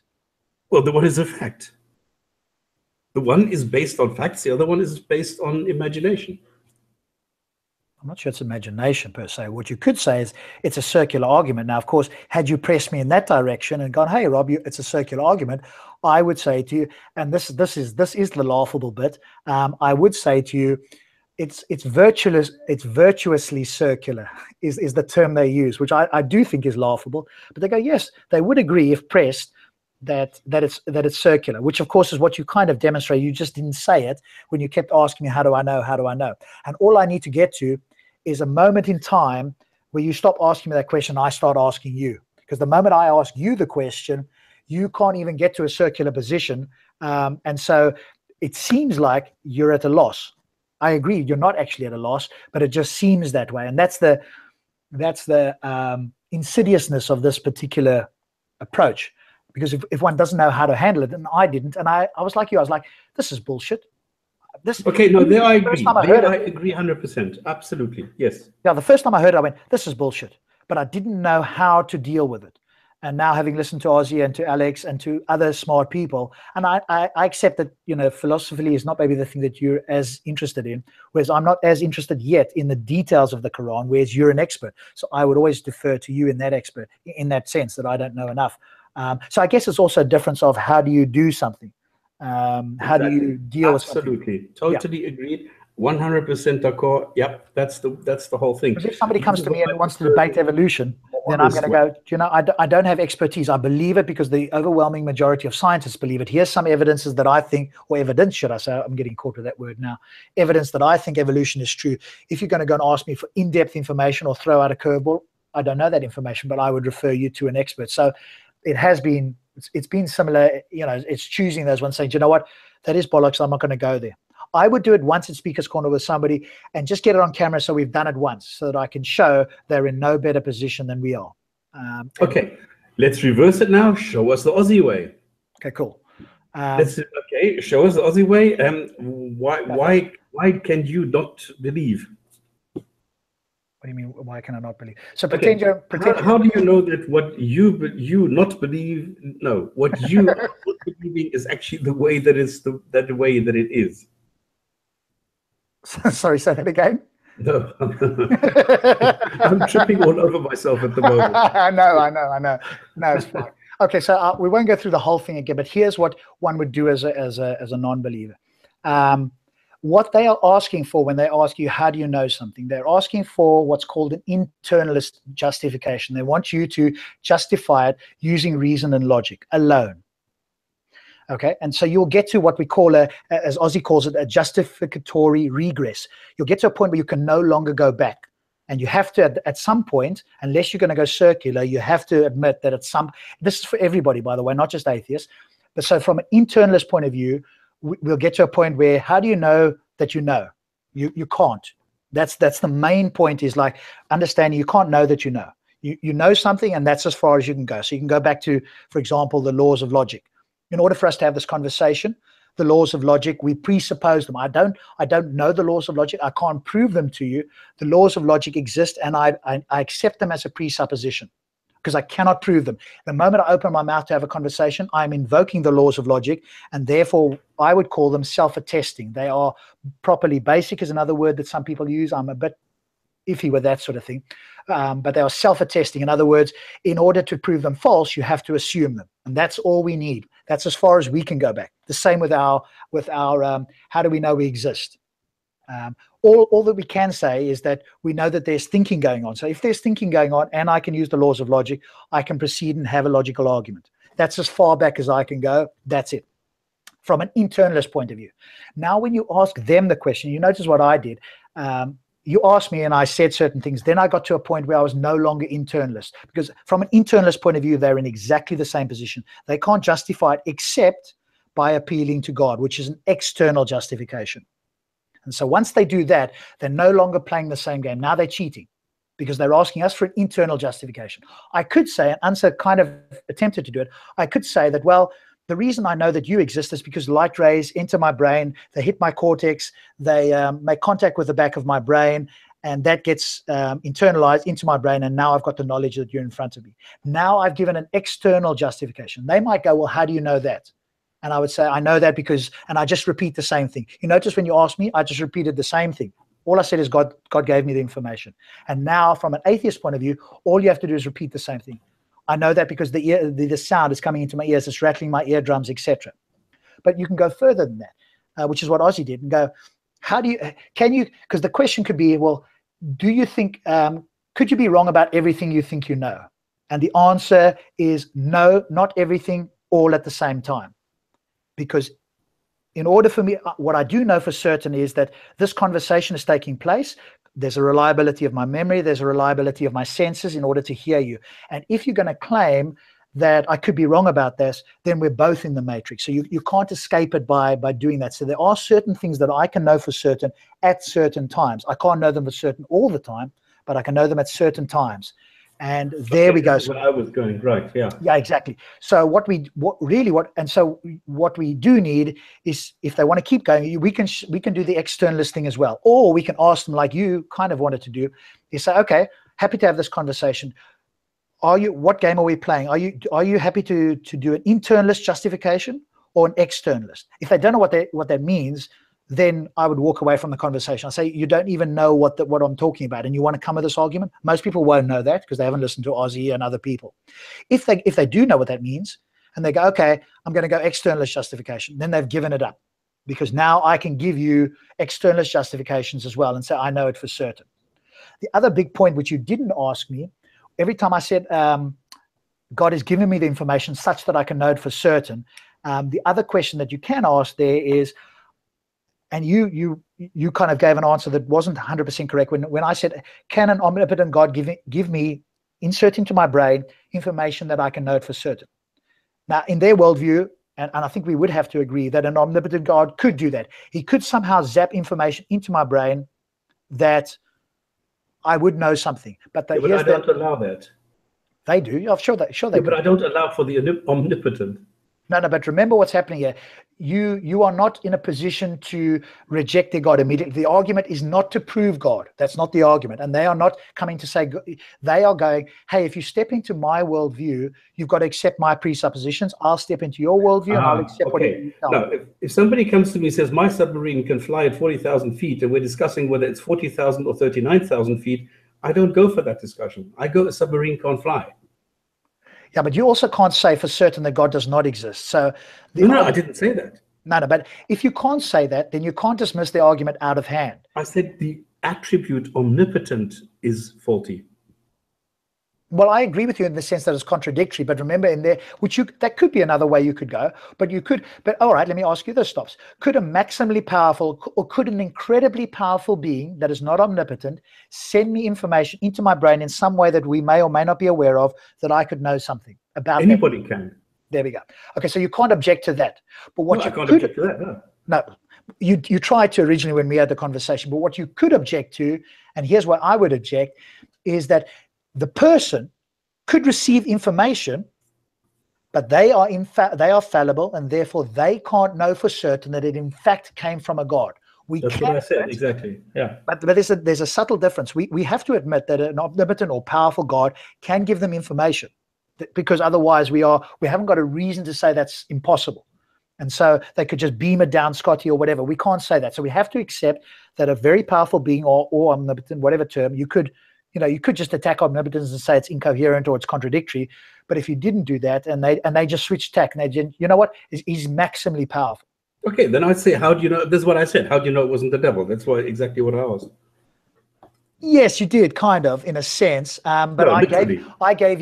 gave you a coherent answer to this, and so you didn't refute the point. No, you made another. No, this is exactly the point, Rob. What you went and did was just another assertion, an unsubstantiated assertion. This is all that you did. And this is why I rejected it every single time. I said, you don't know that, you don't know that, you can't know that. And this is exactly what I said, because if I go from a reality point of view, you cannot make a point. Okay, but remember, you have actually you've just about 25 or 30 seconds or a minute ago accepted that an omniscient or all-powerful God could transmit information into my brain that I could know it for certain. No, because you can't know this for certain, because you don't know. Number one, you don't know whether it's certain, and number two, you don't know whether it's a God. Okay, well, you're right on the second point, that I don't know if it's God, but I could know that some information is in my brain. I could know that. You asked me whether a God, an immensely powerful God, would be able to do that. I said, yes, this I conceded. Yeah. But if you make the point, I got now information from some God, then I would say no. Yeah, so I guess I modify slightly your question in the sense of, well, if I ask myself that question, I go, how can you know for certain that your God gave you that information? And that's where the disconnect comes in. So it's not that a God or somebody sent you information. Rob, this is the problem. You see, because now you are on a script. So what you are doing is you are expecting certain catchwords, certain things, phraseologies that need to happen for it to be correct. And I avoid that. I do not go there. I do not want to be like I used to play Age of Empires, and I used to love this. And then one day a friend of mine came and said, let's have a match against each other. And he was exactly one of these guys. So he had studied how to play Age of Empires by timing it. So he knew exactly at second 22, I need to start this. At second 1 minute 55, I need to do that. And he had timed it. So for him, it was like a game of chess where he positioned all of the units at a specific time frame. And at that moment, obviously, he won. But for me, that spoils the game. Because then if two people learn this, you are always going to be at an impasse. Because neither one of you is going to win because you know all the right moves. And then we're back to this choreography thing that I mentioned earlier in this Hong Kong Kung Fu movie. And this I don't enjoy. That's why I do not learn these moves. I do it, okay, I might lose a couple of points, sure, but I enjoy the banter. I enjoy the stimulant. I enjoy using my brain, using something different, and not going to a pre-programmed script and using exactly the words that you need to use, like what you are doing, internal or external. Fuck that. I am going to go to my approach and say, I'm grounding it in reality, and you cannot shake that ground because that is solid. And what you're doing is you're going off in some realm, hypothetical realm of words and formulations and expressions. And if it's not that, then you need to do it exactly like that. And if you can't do that, then you walk away. I don't like that. I prefer the real, honest bout. Well, you're all good at one thing.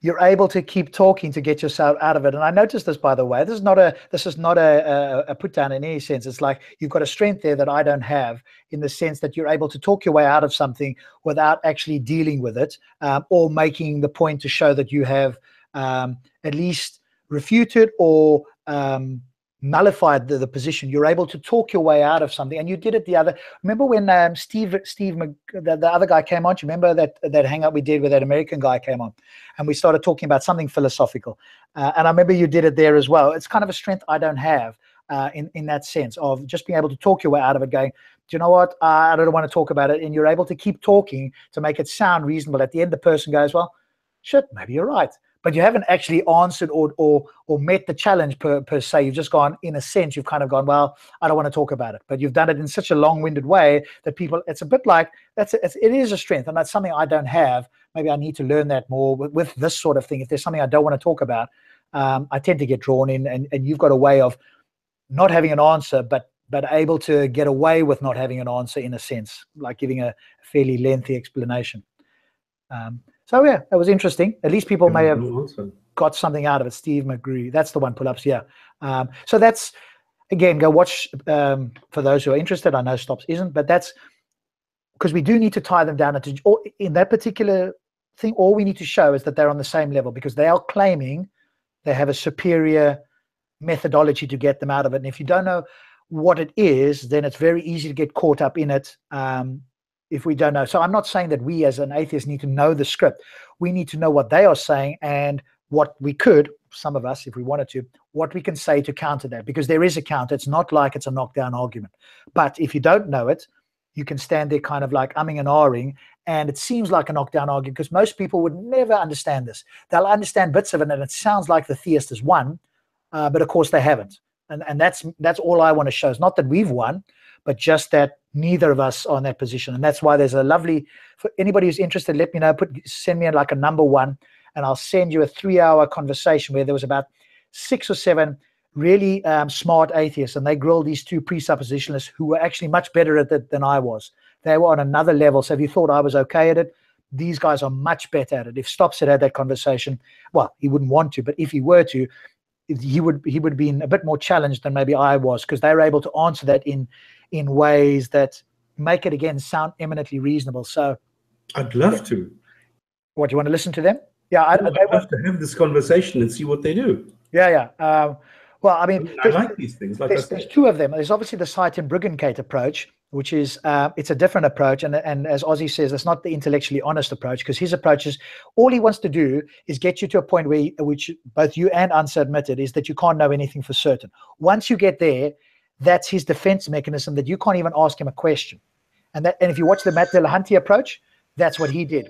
Whereas the real way of doing that is not to say that atheists don't know something for certain, but that we don't have grounding for it. We don't have an epistemology foundational for it. And that's a very different claim. It might not sound like it, but it is. So the sophisticated presuppositions will never say you don't know something. They will just say you're borrowing from our worldview. You have to presuppose God, otherwise you can't know. Now, Tame Bruggencate kind of does that, but he's got this cheeky way of doing it, which is asking for an internalist justification, which he doesn't even know, by the way. But he'll just keep doing that until you get to a point, and you don't know that you can go external.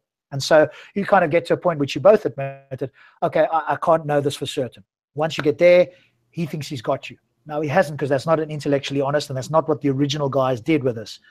So it's just understanding there's 2 versions of this, and depends what they're going to try and play.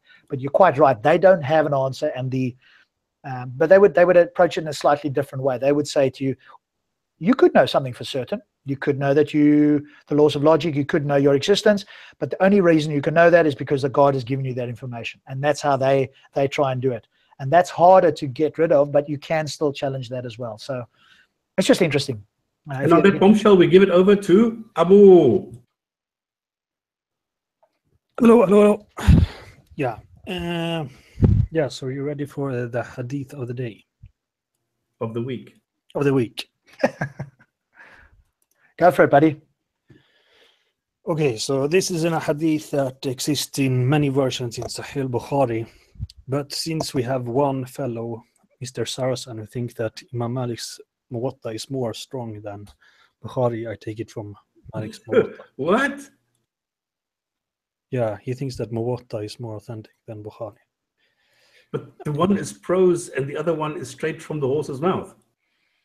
Yeah. I don't know how he thinks. But this hadith exists in at least 3 versions in Bukhari. So, but this is the Malik's Muwatta version. Yahya related to me from Malik from Abdullah ibn Dinar that Abdullah ibn Umar said, on one occasion when the people were praying Subh, meaning Salatul Fajr,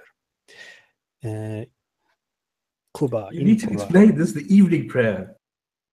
No. Salatul Fajr in the morning. Oh, sorry, it's the morning prayer. Yeah. Salatul Fajr idha ja'at. This translation is weird. This translation is so bad. Oops. Okay, anyway. But they were praying this in Qiblah, Salatul Fajr. A man came to them and said, a piece of Qur'an was sent down to the Messenger of Allah. May Allah bless him and grant him peace last night. And he was ordered to face the Kaaba. So face it, they had been facing Asham, meaning the Levant. So they turned round and faced the Kaaba. This Or fits did they? exactly with what we had today, doesn't it?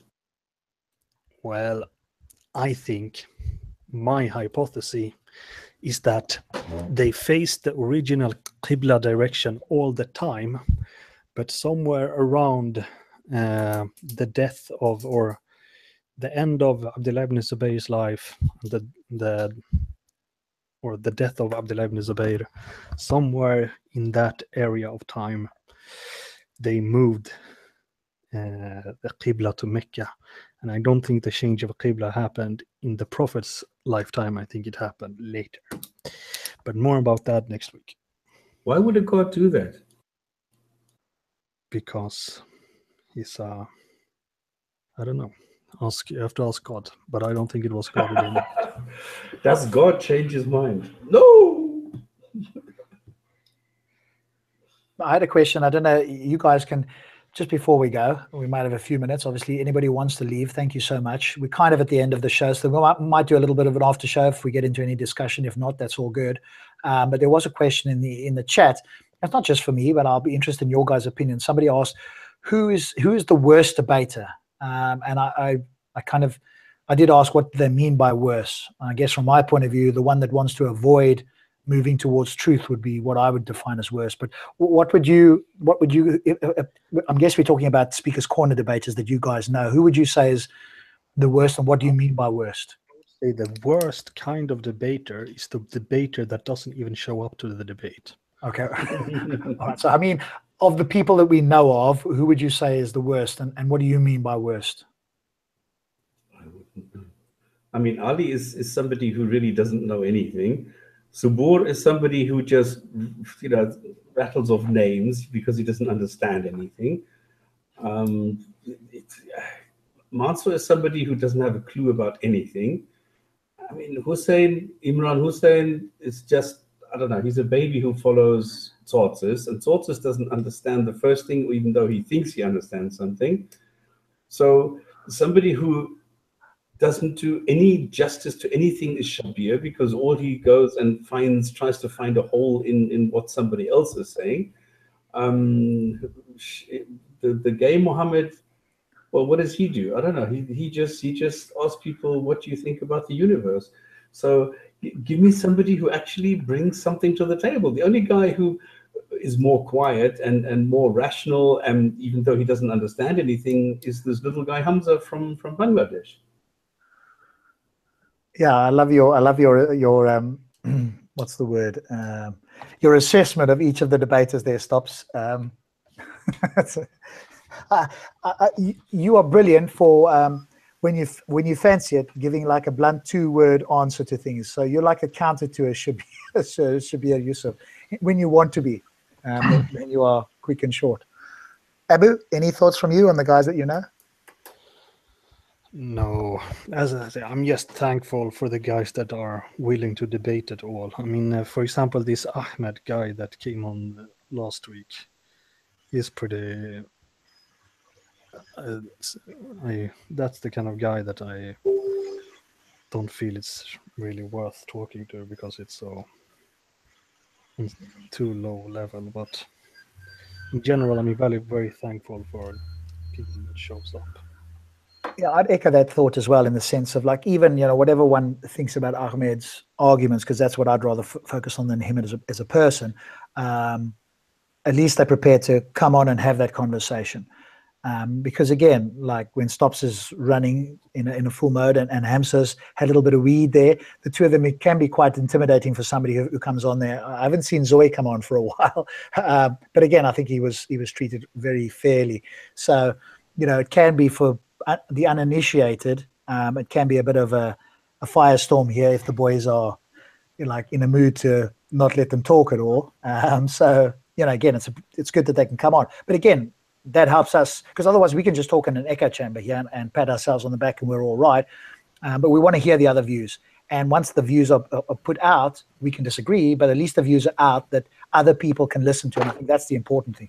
So I wouldn't want to shut down debate in any sense, even the ones that we think are not particularly useful. because they can, in a sense, refute themselves, not by themselves, but out there to the members of the public, and so, or the viewers. So I always think it's useful to have them on. But you're right. I think there's certain times where I might not want Ahmed on just because of this. He goes into this argument about this limitless and all that, and that's, you know, I don't know if he's kind of dreamt this up himself or he's tried to use it from other people, but nobody makes that sort of argument because it isn't a properly coherent argument. But as soon as you want to stick with something that isn't coherent, then I think, yeah, then it's time to kind of go, okay, we need to move on from this because it's just not making sense. Your thoughts? How long do you want to carry on listening to this? This is the question that I'm at the moment asking myself, because yes, I understand that it's nice to have people on, but to what extent and to what degree are you prepared to let them spew nonsense? Yeah, I guess that's a subjective thing. There's no like mark in the sand where I go, okay, at this point, you know, because I don't know what quote this point is. Each of us have got it. You've got a much shorter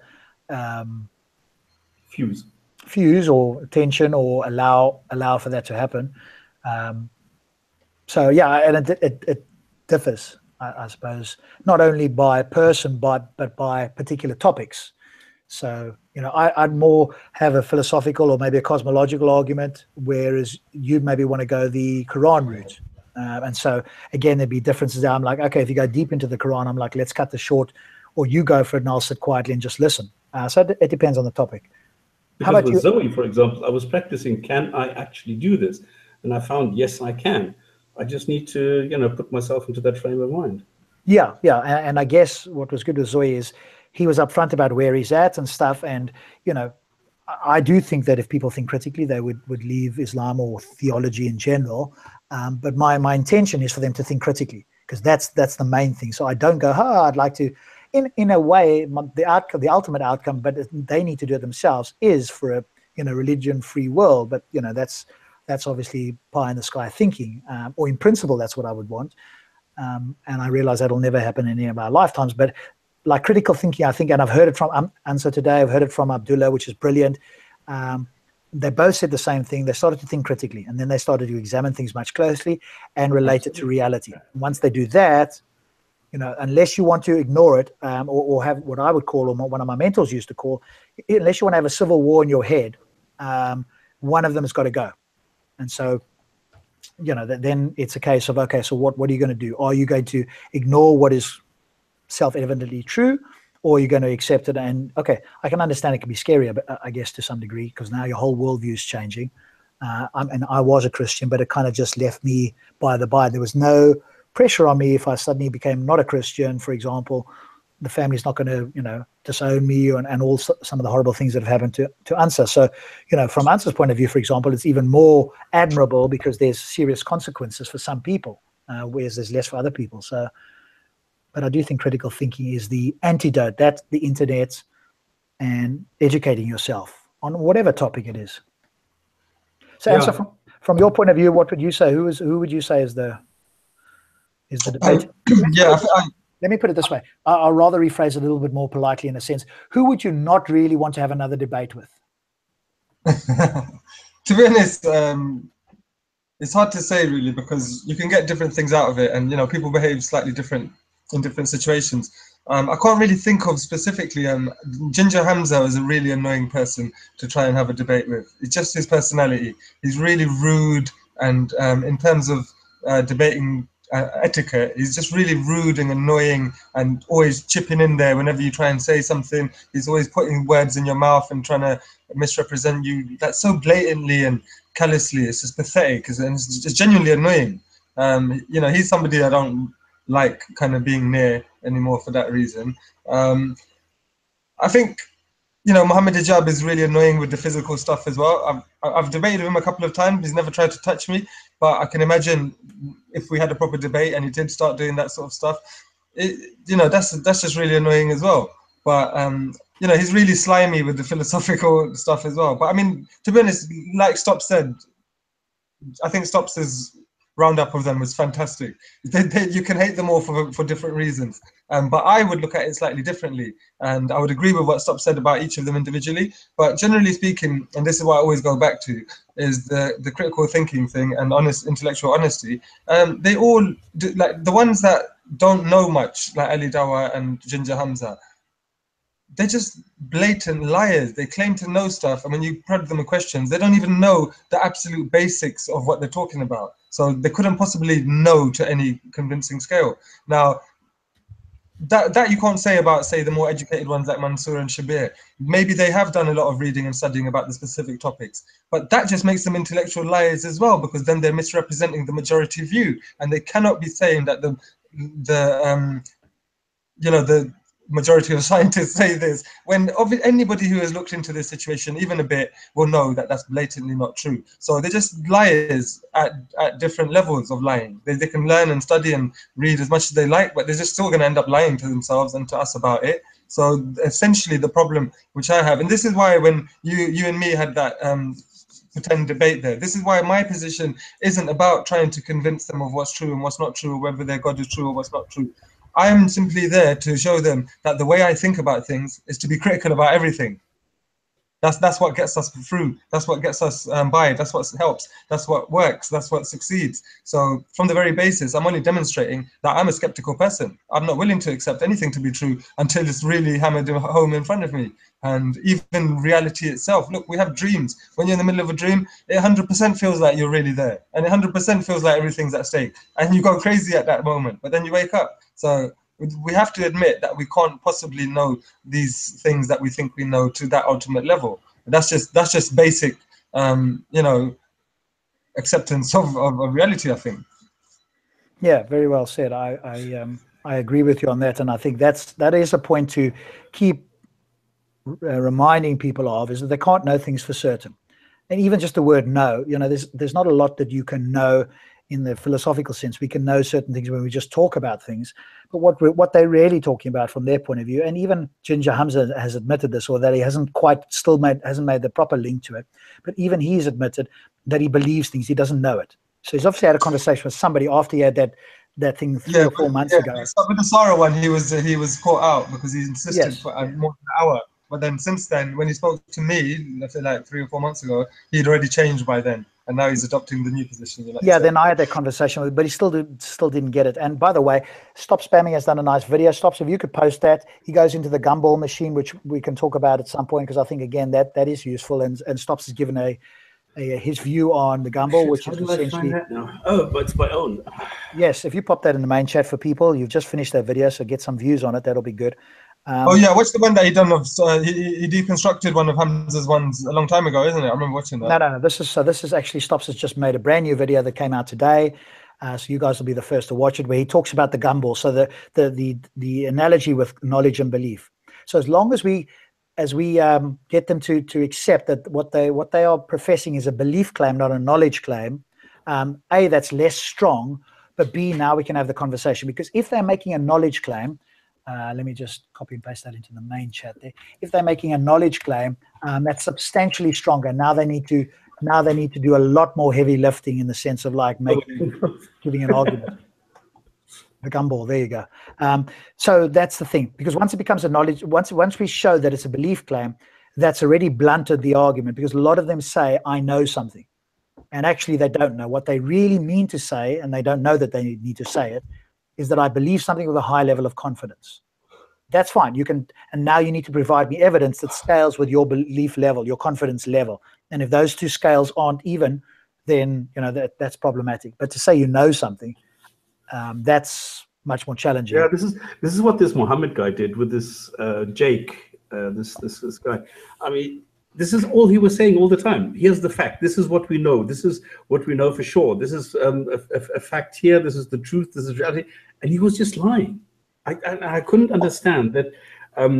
Like this guy, I mean, he didn't look like he was totally uneducated. I couldn't understand why he just did not do anything. He was completely passive, not reacting to any of the bullshit claims. Anybody with 2 brain cells must have heard that this guy was just lying. Was that the American guy you're talking about, or the Canadian guy? The short white guy, is that the one you're talking about? It's a white guy who was just sitting saying absolutely nothing, and this Muhammad, this well, he must be a Salafi, because he's got this long beard with the mustache cut like totally. You're not talking about Muhammad Hijab now, are you? No. I think it's Tawheed. Oh, okay. Maybe post a link for that video because I might not have seen that. So that'll be interesting to see. That's on my Think channel, on my what you call it? What have you done? A deconstruction of it? Is that what you're saying? I deconstructed. I took this and commented on my Speaker's Corner Analyze channel now, the new one. Have you got a link to that for people? I'd like to see it anyway. Okay. Yeah. Speaker's Corner and see, the other thing that happens, and there's lots of different tactics, and we've talked about that last week or whenever it was.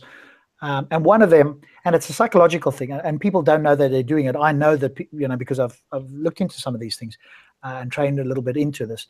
But if you say something with certainty, here's the thing for everybody listening: certainty always wins. In the sense of, like, if you're having a discussion and you have rock solid certainty about something, that will almost always, let's say, override somebody's uncertainty if they don't know. Notice it. I would, if you didn't know something and somebody came with a huge amount of certainty and told you something that is likely to be true, you are quite likely to accept it. Now, we could all say we're critically thinking, and we do, but there would be certain things that people would say to you that they could come and say, and I could test you on it, and you'd see that you would kind of accept it, and the only reason you'd accept it, or the overriding reason, would be because of the level of certainty they profess. It's like an energy, for want of I can't think of a better word, like the way they give off something, and you go like, you almost get intoxicated with it. And this happens. Some people don't know that they're doing it, and they just do it. And some people in Speaker's Corner do exactly that. So they spurt off a lot of things that they think are certain because their knowledge is very little. But within that little bit of knowledge, there's a bit of certainty, which is ironic, isn't it? As the moment you broaden your knowledge, then you get less certainty, which is partly the Dunning-Kruger effect. But maybe that's partly, and I think Abdullah alluded to it, is that some people don't want to learn more because it might burst this bubble of certainty that they have with a little bit of information they've got. Give me more information. Now you're going to create uncertainty. I don't want that, so I'm going to stick with a little bubble of information so that I don't have to, so that certainty doesn't get injected into my worldview. And maybe that's another thing that they do. So then they can come, like Ali. Now imagine Ali actually did a cosmological course, if he was capable of and interested in doing such a thing, and he went and learned cosmology for a year and came back to Speaker's Corner. You'd never hear him say the things that he does. If he believed what he was taught is true, he would never come and say those again. But because it's like, I can say these things because I don't know anything, I don't want to know anything more about cosmology, I can rattle off a script here that sounds plausible. But if I went to investigate and educate myself, holy crap, I couldn't say these things anymore because they just aren't true, and I would know that they're not true. And so that's another tactic that I think people use, is willful ignorance is what I would call it. Did you post it? Oh, there we go. Stops. Thanks. Yeah. Okay, shall we call it a day? Because now we're well over 3 hours. Yes. Okay, I think there's... Next week we continue the mystery thing. Yes, so part 3, the final part from Abu. So I want to thank everybody who's been on. Thank you, everybody, to all our viewers, to the panelists, and so Abu and Stops. Appreciate it. And we will see you next week. We may do one off the cuff, whoever's around, maybe Stops and I are around at some point, or Ansa or Abu or whatever, and maybe something comes up and we fancy doing one. Get a notification. Hopefully you guys will get it now. Otherwise, we'll definitely see you next week, Friday. Thanks, guys. Oh, Cheers. Cheers. Bye.